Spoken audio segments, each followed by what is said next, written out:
ಕರುಮದ ಕಲ್ಲನು ಎಡವಿದ ಮನುಜನ.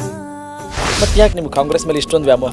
ಸಿದ್ದರಾಮಯ್ಯ ಅವರೇ ರೋಡ್ ಚೆನ್ನಾಗಿಲ್ಲದೆ ಇದ್ರು ನಿಮಗೆ ಓಟು ಅಂದ್ರೆ ಇದು ಎಂಥ ಪ್ರೀತಿ ಅಂತ ಅರ್ಥ ಮಾಡ್ಕೊಳಕ್ ಆಗ್ತಿಲ್ಲ.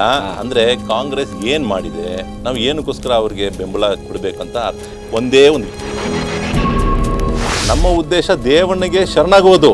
ಆದರೆ ದೇವನು ನಮಗೆ ಒಳಿತು ಮಾಡ್ತಾ ಇದ್ದಾನೆ. ಥ್ರೂ ದಿಸ್ ಕ್ಯಾನ್ಸರಸ್ ಸೆಲ್ಸ್ ಅನ್ನ ನಾಶಪಡಿಸ್ತಾ ಇದ್ದಾನೆ. ಬಹುಶಃ ಈ ಫೇತ್ ಹೌದು ಇವತ್ತೆಲ್ಲೋ ಈ ಭಯೋತ್ಪಾದನಾ ಚಟುವಟಿಕೆಗಳಿಗೆ ಕಾರಣ ಆಗ್ತಾ ಇದೆಯಾ? ಈ ಕಾಫಿರ್ಗಳನ್ನು ಎಲ್ಲಿ ಕಂಡ್ರು ಅವ್ರನ್ನ ಕೊಂದು ಹಾಕಿ ಅಂತ ಒಂದು ಸೂಕ್ತ ಇದೆ. ಪ್ರಸ್ತುತ ಸಮಾಜಕ್ಕೆ ಯುದ್ಧ ಆದ್ರೂ ಯಾಕೆ ಬೇಕು? ಈಕ್ವಾಲಿಟಿ ಅಂತ ಮಾತಾಡ್ಬೇಕಂದ್ರೆ ಈಕ್ವಲ್ ಆಗಿ ಬಂದ್ಬಿಡೋಣ. ನಾವು ಕೈಯಲ್ಲಿ ಕತ್ತಿ ಹಿಡ್ಕೊಂಡು ಬಾಯಲ್ಲಿ ಶಾಂತಿ ಮಂತ್ರ ಹೇಳ್ತಾ ಇದ್ರೆ ಎಲ್ಲಾದ್ರೂ ಅದು ರಿಲೆವೆಂಟ್ ಅನ್ಸುತ್ತಾ? ಯುದ್ಧ ಒಂದು ಚಾಕುವನ್ನ ನೀವು ಪುಟ್ಟ ಮಗು ಕೊಡ್ತೀರಾ? ಅರ್ಥ ಮಾಡ್ಕೊಳ್ದೇ ಇರೋರಿಗೆ ಏನು ಮಾಡ್ತಾ ಇದ್ದಾರೆ, ಬೇಕಂತನೇ ಚಿಕ್ಕ ಮಕ್ಕಳಿಗೆ ಇಂಡಾಕ್ಟ್ರೇಷನ್ ಮಾಡೋಕ್ಕೋಸ್ಕರ ಕೆಲವು ತಪ್ಪಾಗಿ ವಿಷಯವನ್ನು ತುಂಬಿಸೋರು ಏನಕ್ಕೋಸ್ಕರ ಮಾಡ್ತಾರೆ, ಪೊಲಿಟಿಕಲಿ ಅವ್ರು ಮಾಡ್ತಾ ಇದ್ದಾರೆ.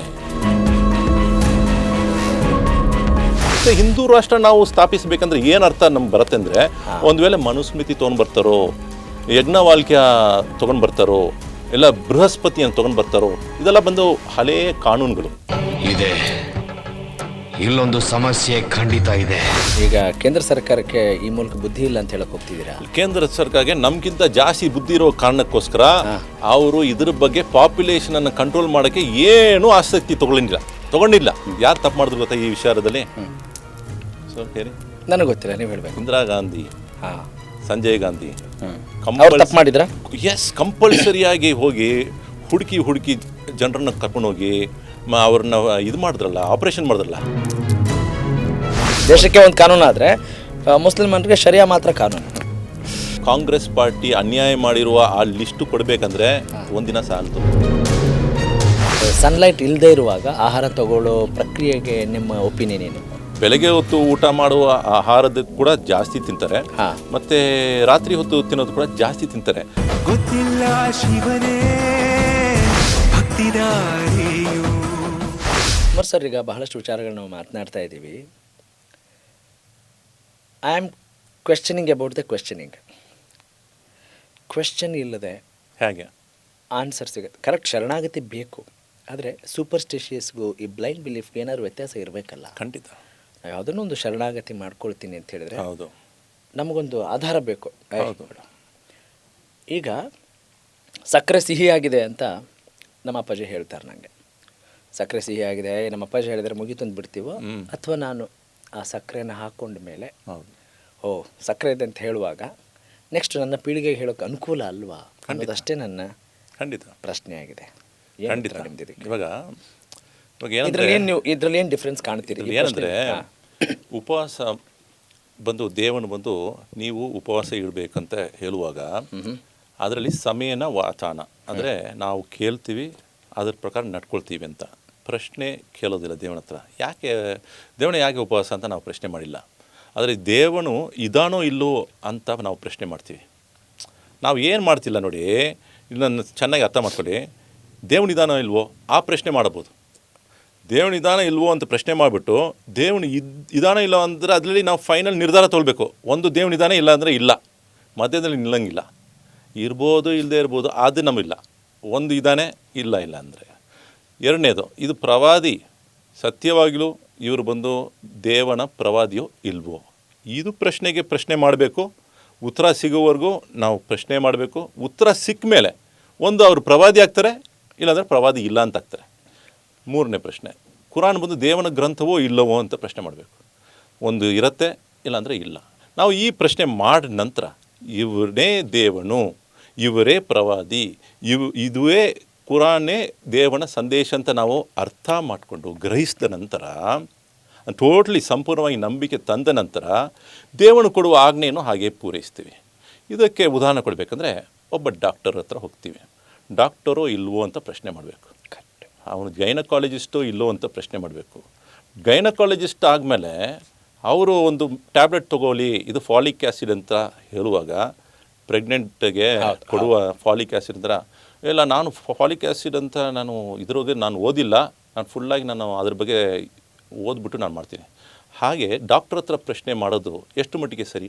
ಡಾಕ್ಟ್ರು ಕೊಡುವ ಔಷಧಿಯನ್ನು ಹಾಗೆ ತಗೊಳ್ಬೇಕಾಗಿರುತ್ತೆ. ಡಾಕ್ಟರು ಇಲ್ವೋ ಅಂತ ಪ್ರಶ್ನೆ ಮಾಡಬೇಕು. ಇವರು ಸರಿಯಾಗಿ ಚಿಕಿತ್ಸೆ ಕೊಡೋರೋ ಇಲ್ಲೋ ಅಂತ ಪ್ರಶ್ನೆ ಮಾಡಬೇಕು. ಅದರ ನಂತರ ಅವ್ರು ಕೊಡುವಂಥ ಔಷಧಿಯನ್ನು ಇದು ಡಾಕ್ಟ್ರು ಅವರು ಒಳ್ಳೆ ಡಾಕ್ಟ್ರಪ್ಪ, ಅವ್ರು ಕೊಡೋದನ್ನು ಹಿಂಗೆ ತೊಗೊಳ್ಳೋ ಅಂತ ತೊಗೊಳ್ತೀವಿ. ಸೊ ಅದ್ರ ಮೇಲೆ ಏನು ನಂಬಿಕೆ ಇದೆ? ಈ ಡಾಕ್ಟ್ರು ಕೊಟ್ಟರೆ ಅಲ್ಲಿರೋದು ಆ ಮೆಡಿಸಿನ್ ಬಗ್ಗೆ ನನಗೆ ಪೂರ್ಣ ಡೀಟೇಲ್ಸ್ ಗೊತ್ತಿಲ್ಲ, ಇಂಗ್ರೀಡಿಯೆಂಟ್ಸ್ ಗೊತ್ತಿಲ್ಲ, ಕರೆಕ್ಟ್, ಮ್ಯಾನುಫ್ಯಾಕ್ಚರ್ ಯಾರಂತ ಗೊತ್ತಿಲ್ಲ, ಮತ್ತು ಇದು ಪೇಟೆಂಟೆಡೋ ಇಲ್ಲೋ ಅಂತ ಗೊತ್ತಿಲ್ಲ, ಜೆನರಿಕ್ ಮೆಡಿಸಿನೋ ಇಲ್ಲೋ ಅಂತ ಗೊತ್ತಿಲ್ಲ, ಇದರ ಸೈಡ್ ಎಫೆಕ್ಟ್ಸ್ ಎಷ್ಟಿದೆಯೋ ಅಂತ ಕೂಡ ಗೊತ್ತಿಲ್ಲ. ಆದರೂ ಕೂಡ ಅಲ್ಲಿರೋ ಆ ಬಿಲೀಫ್, ಆ ಫೇತು, ಅದು ನಮ್ಮ ಅನುಭವ ಆಗುತ್ತೆ ಸರ್. ಕರೆಕ್ಟು. ನಮ್ಮ ತಂದೆ ಚಳಿಗಾಲದಲ್ಲಿ ಸ್ವೆಟ್ರ್ ಹಾಕ್ಕೊಂಡು ಇರಬೇಕು ಅಂತ ಹೇಳ್ತಾ ಇದ್ರು. ಕರೆಕ್ಟ್, ಹೌದು ಅಲ್ವಾ?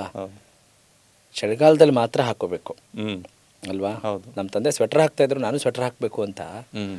ನಾ ಬೇಸಿಗೆ ಕಾಲದಲ್ಲೂ ಹಾಕ್ತಾ ಇದ್ರೆ ಹೌ ಫೇರ್ ಇಟ್ ಅದು ತಪ್ಪಾಗುತ್ತೆ ಅಲ್ವಾ? ಅಂದರೆ ನಾನೇನು ಕೇಳ್ತಾ ಇದ್ದೀನಿ, ಆರಂಭದಲ್ಲೇ ಚಿಕ್ಕ ಮಕ್ಕಳಲ್ಲಿ ನಾವು ಈ ರೀತಿಯಾದಂಥ ಬೋಧನೆ ಮಾಡ್ತಾ ಹೋದರೆ ಅವರ ಕ್ವೆಶ್ಚನಿಂಗ್ನ ನಾವು ಎಬಿಲಿಟಿನ ರೆಡ್ಯೂಸ್ ಕಟ್ ಮಾಡ್ತಿದ್ದೀವಾ? ಅವರ ಕ್ರಿಯೇಟಿವಿಟಿಗೆ ಅವಕಾಶ ಕೊಡ್ತಾ ಇಲ್ವಾ?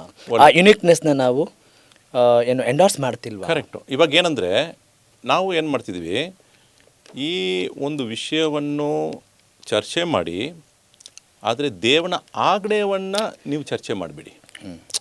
ಇದರಲ್ಲಿ ಏನು ಒಳ್ಳೆಯದಿದೆ ಅಂತ ನೀವು ಅರ್ಥ ಮಾಡ್ಕೊಳ್ಳೋಕ್ಕೋಸ್ಕರ. ಇವಾಗ ಒಬ್ಬರು ದೊಡ್ಡ ವಿದ್ವಾಂಸರಿದ್ದಾರೆ, ಅವರು ಒಂದು ವಿಷಯ ಹೇಳ್ತಾರೆ, ನೀವು ಬೆಳಗ್ಗೆ ಹೊತ್ತು ಇದನ್ನು ಹೀಗೆ ಮಾಡಿ ಅಂತ.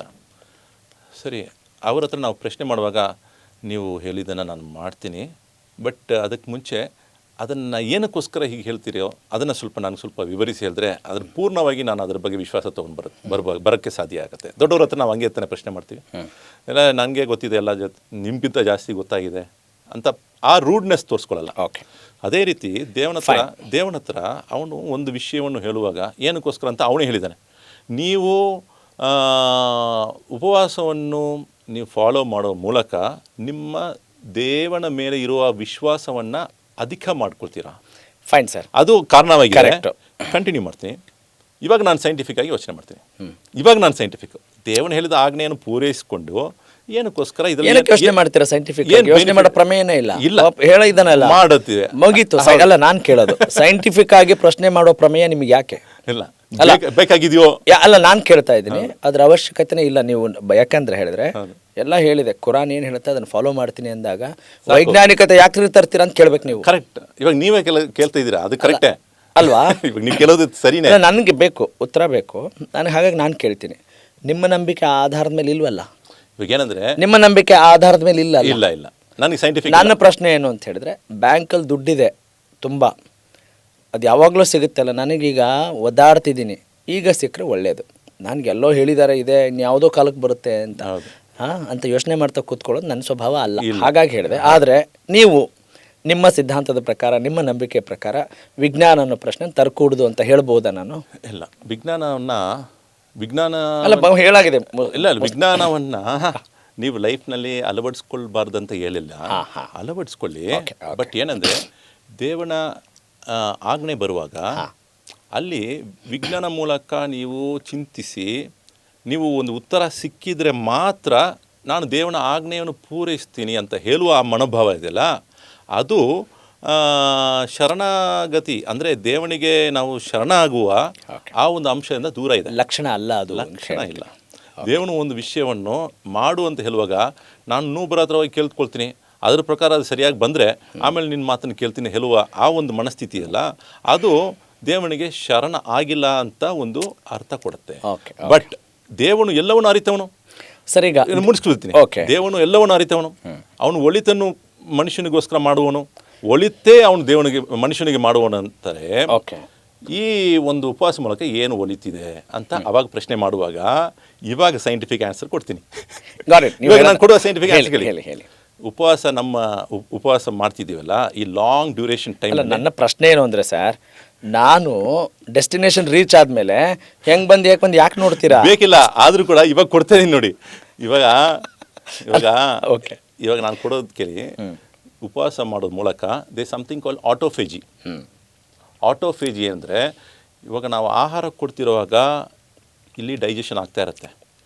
ಇವಾಗ ನಾವು ಆಹಾರ ಕೊಡದೇ ಇದ್ದರೆ ಈ ಹೊಟ್ಟೆನಲ್ಲಿ ಏನಾಗುತ್ತೆ, ಆ್ಯಸಿಡ್ ಅಂತೂ ಫಾರ್ಮ್ ಆಗುತ್ತೆ. ಮತ್ತು ಏನಾಗುತ್ತೆ, ಒಳಗೆ ಇರೋತಂಥ ಫ್ಯಾಟನ್ನು ಕ್ರಷ್ ಮಾಡ್ತಿದೆ. ಆ ಕ್ರಷ್ ಮಾಡ್ತಾ ಇರುವಾಗ ಕ್ಯಾನ್ಸರಸ್ ಸೆಲ್ಸ್ ಇರುತ್ತಲ್ಲ ಅದನ್ನು ಕೂಡ ನಾಶ ಪಡಿಸುತ್ತೆ. ಈ ಉಪವಾಸ ಲಾಂಗ್ ಟರ್ಮ್ ಉಪವಾಸ ವಿತೌಟ್ ವಾಟರ್ ಇದನ್ನ ಸೈಂಟಿಫಿಕ್ ಆಗಿ ಇವಾಗ ಕೊಡೋದು ಕಾರಣ ಏನಂದ್ರೆ ನಮ್ಮ ಉದ್ದೇಶ ಆಟೋಫೇಜಿ ಇಲ್ಲ, ನಮ್ಮ ಉದ್ದೇಶ ದೇವನಿಗೆ ಶರಣಾಗುವುದು. ಆದರೆ ದೇವನು ನಮಗೆ ಒಳಿತು ಮಾಡ್ತಾ ಇದ್ದಾನೆ. ಥ್ರೂ ದಿಸ್ ಕ್ಯಾನ್ಸರಸ್ ಸೆಲ್ಸ್ ಅನ್ನ ನಾಶ ಪಡಿಸ್ತಾ ಇದ್ದಾನೆ. ಇದು one of the reasons. One of the reasons ಅಂದ್ರೆ ಸನ್ಲೈಟ್ ಇಲ್ಲದೆ ಇರುವಾಗ ಆಹಾರ ತಗೊಳ್ಳೋ ಪ್ರಕ್ರಿಯೆಗೆ ನಿಮ್ಮ ಒಪಿನಿಯನ್ ಏನು? ಅದು ಕರೆಕ್ಟ್, ಅದು ಒಳ್ಳೆ ಪ್ರಶ್ನೆ. ನೋಡಿ, ಆಹಾರ ತಗೊಳ್ಳೋದು ಪ್ರವಾದಿ ಹೇಗೆ ಆಹಾರ ತಗೊಳ್ತಿದ್ರಂದ್ರೆ, ಗಂಜಿ ಇದಲ್ಲ, ಬಾರ್ಲಿ ವಾಟರ್, ಸೂರ್ಯ ಅಸ್ತ ಆಗುವಾಗ ಸ್ವಲ್ಪ ಗಂಜಿ ಕುಡಿದ್ಬಿಟ್ಟು ಬೇಕಂದರೆ ಡೇಟ್ಸು ಅದು ತಿನ್ನೋದು, ಅರಬಿಯಲ್ಲಿ ಡೇಟ್ಸ್, ಇಷ್ಟೇ ಅವರು ಆಹಾರ ಇತ್ತು. ಇವತ್ತಿಗೆ ನಮ್ಮ ಮುಸ್ಲಿಂ ಸಮಾಜದಲ್ಲಿ ಈ ಬೆಳಗ್ಗೆ ಹೊತ್ತು ಊಟ ಮಾಡುವ ಆಹಾರದ ಕೂಡ ಜಾಸ್ತಿ ತಿಂತಾರೆ, ಮತ್ತು ರಾತ್ರಿ ಹೊತ್ತು ತಿನ್ನೋದು ಕೂಡ ಜಾಸ್ತಿ ತಿಂತಾರೆ. ಪ್ರವಾದಿ ಹಾಗೆ ತಿಂದಿಲ್ಲ. ಪ್ರವಾದಿ ತಿಂದಿದ್ದು ಕ್ವಾಲಿಟಿ ಫುಡ್ ತಿಂದರು. ಈ ಬಾರ್ಲಿ ವಾಟರು ಮತ್ತು ಈ ಗಂಜಿ ರೀತಿ ಮತ್ತು ಡೇಟ್ಸು ಅವರು ಅಧಿಕವಾಗಿ ತಿಂದಿದೆ. ಮಿಲ್ಕು, ಹಾಲು ಮತ್ತು ಡೇಟ್ಸು, ನೀರು ಕುಡಿತಿದ್ರು, ಇದೇ ಅಧಿಕವಾಗಿ ಅವರು ತಿಂತಿದ್ರು. Yes, use to also eat non vegetarian food sometimes ತಿನ್ನೋರು, ಬಟ್ ನಾನ್ ವೆಜಿಟೇರಿಯನ್ ಆಗಿ ಕ್ರೇವಿಂಗ್ ಇರಲಿಲ್ಲ ಅವ್ರ ಹತ್ರ. ಸೊ ಅವ್ರು ತಿನ್ನುವಂಥ ಪದಾರ್ಥಗಳೇ ಬೇರೆ ಆಗಿತ್ತು. ಇವತ್ತಿಗೆ ನಾವು ಅಂದ್ರೆ ನನ್ನ ಪ್ರಶ್ನೆ ಕೇಳೋ ಉದ್ದೇಶ ಜಾಸ್ತಿ ಇಲ್ಲ. ಪ್ರವಾದಿನ ಫಾಲೋ ಮಾಡ್ತಾರೆ ಅಲ್ಲ, ಪ್ರವಾದಿನ ಫಾಲೋ ಮಾಡೋರು ನೈಟ್ ಟೈಮ್ ಕೂಡ ಜಾಸ್ತಿ ತಿನ್ಬಾರ್ದು. ನೀವು ಕೇಳಿದ ಪ್ರಶ್ನೆ ಸರಿ ಇದೆ. ನೈಟ್ ಟೈಮ್ನಲ್ಲಿ ಜಾಸ್ತಿ ತಿನ್ನಬಾರ್ದು, ಕರೆಕ್ಟಾಗಿ. ಬೇರೆ ಇನ್ನೊಂದು ವಿಷಯ ಹೇಳಿದ್ದಾರೆ ಪ್ರವಾದಿ, ಹೊಟ್ಟೆಯನ್ನು 3 ಭಾಗ ಮಾಡಿ, ಒಂದು ಭಾಗ ಆಹಾರ, ಇನ್ನೊಂದು ಭಾಗ ನೀರು, ಗಾಳಿ. ಫುಲ್ ತಿನ್ನಬಾರ್ದು. ಕರೆಕ್ಟ್. ಅಂದರೆ ಈ ಕ್ವೆಶ್ಚನ್ ಮಾಡಿರೋ ಉದ್ದೇಶ ಏನು ಅಂತ ಹೇಳಿದ್ರೆ, ಯಾಕೆ ಕ್ವೆಶ್ಚನ್ ಮಾಡಬೇಕು ಅನ್ನೋ ಒಂದು ಉದ್ದೇಶ ನನ್ನ ಪ್ರಶ್ನೆಯಲ್ಲಿ ಇತ್ತು ಅಂತ ಹೇಳಿದರೆ, ಏನು ಈ ಕೀಪ್ಯಾಡ್ 1100 ಸೆಟ್ ಇತ್ತಲ್ಲ, ನಮ್ಮ ತಂದೆಯವರು ಅದನ್ನ ಯೂಸ್ ಮಾಡ್ತಾಯಿದ್ರು. ಈಗ ನಾವು ಐಫೋನ್ ಯೂಸ್ ಮಾಡ್ತಾಯಿದ್ದೀವಿ.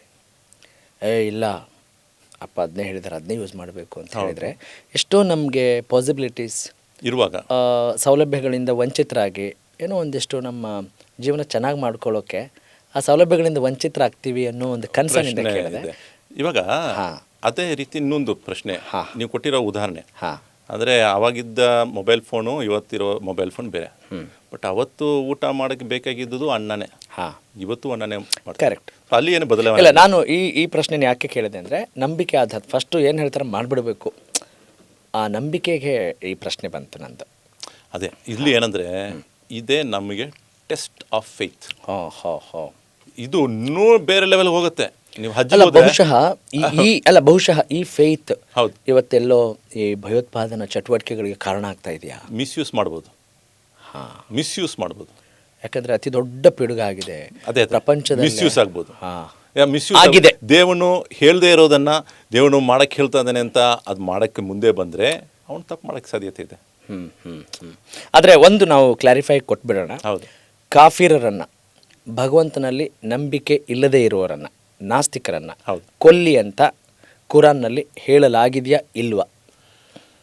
ನೋಡಿ, ಕುರಾನ್ನಲ್ಲಿ 9ನೇ ಅಧ್ಯಾಯದಲ್ಲಿ ಕುರಾನ್ನಲ್ಲಿ ಎಲ್ಲ ಅಧ್ಯಾಯವನ್ನು ಶುರು ಮಾಡುವಾಗ ಬಿಸ್ಮಿಲ್ಲಾಹಿರ್ ರಹ್ಮಾನಿರ್ ರಹೀಮ್ ಅಂತಲೇ ಶುರು ಮಾಡ್ತಾನೆ ಎಲ್ಲ ಅಧ್ಯಾಯದಲ್ಲಿ. ಆದರೆ ಚಾಪ್ಟರ್ ನಂಬರ್ 9ನಲ್ಲಿ ಬಿಸ್ಮಿಲ್ಲಾಹಿರ್ ರಹ್ಮಾನಿರ್ ರಹೀಮ್ ಇಲ್ಲ. ಬಿಸ್ಮಿಲ್ಲಾಹಿರ್ ರಹ್ಮಾನಿರ್ ರಹೀಮ್ ಅಂದರೆ ದೇವನ ನಾಮದಿಂದ ಶುರು ಮಾಡ್ತಾ ಇದ್ದೀನಿ, ಪರಮ ದಯಾಮಯನು ಕರುಣಾನಿಧಿ ಅಂತ ಶುರು ಮಾಡುವ ಆ ಒಂದು ಶೈಲಿ ಇಲ್ಲಿ ಚಾಪ್ಟರ್ 9ಗೆ ಇಲ್ಲ. ಚಾಪ್ಟರ್ 9ನಲ್ಲಿ ಈ ಕಾಫಿರ್ಗಳನ್ನು ಎಲ್ಲಿ ಕಂಡ್ರು ಅವನ್ನ ಕೊಂದು ಹಾಕಿ ಅಂತ ಒಂದು ಸೂಕ್ತ ಇದೆ. ಇವಾಗ chapter number 9 verse number 6, chapter number 9 verse number 6ನೇ ಸೂಕ್ತ, 5ನೇ ಸೂಕ್ತ, 6ನೇ ಸೂಕ್ತ, 7ನೇ ಸೂಕ್ತ, ಇದನ್ನು ಓದಬೇಕು. ಅದನ್ನು ಫಾಲೋ ಮಾಡಬೇಕಾ ಮಾಡಬಾರ್ದು ಅದು ಕೇಳಿ. ಕಾಫಿರ್ಗಳನ್ನು ಎಲ್ಲಿ ನೋಡಿದ್ರು ಕೊಂದಾಕಿ ಅಂತ ಇದೆ. ಬಟ್ ಇದು ನಾನು ಹೇಳಿದರೆ ಇದು ಅರ್ಧ ಮೆಸೇಜ್, ಸತ್ಯ. ಅರ್ಧ ಮೆಸೇಜು.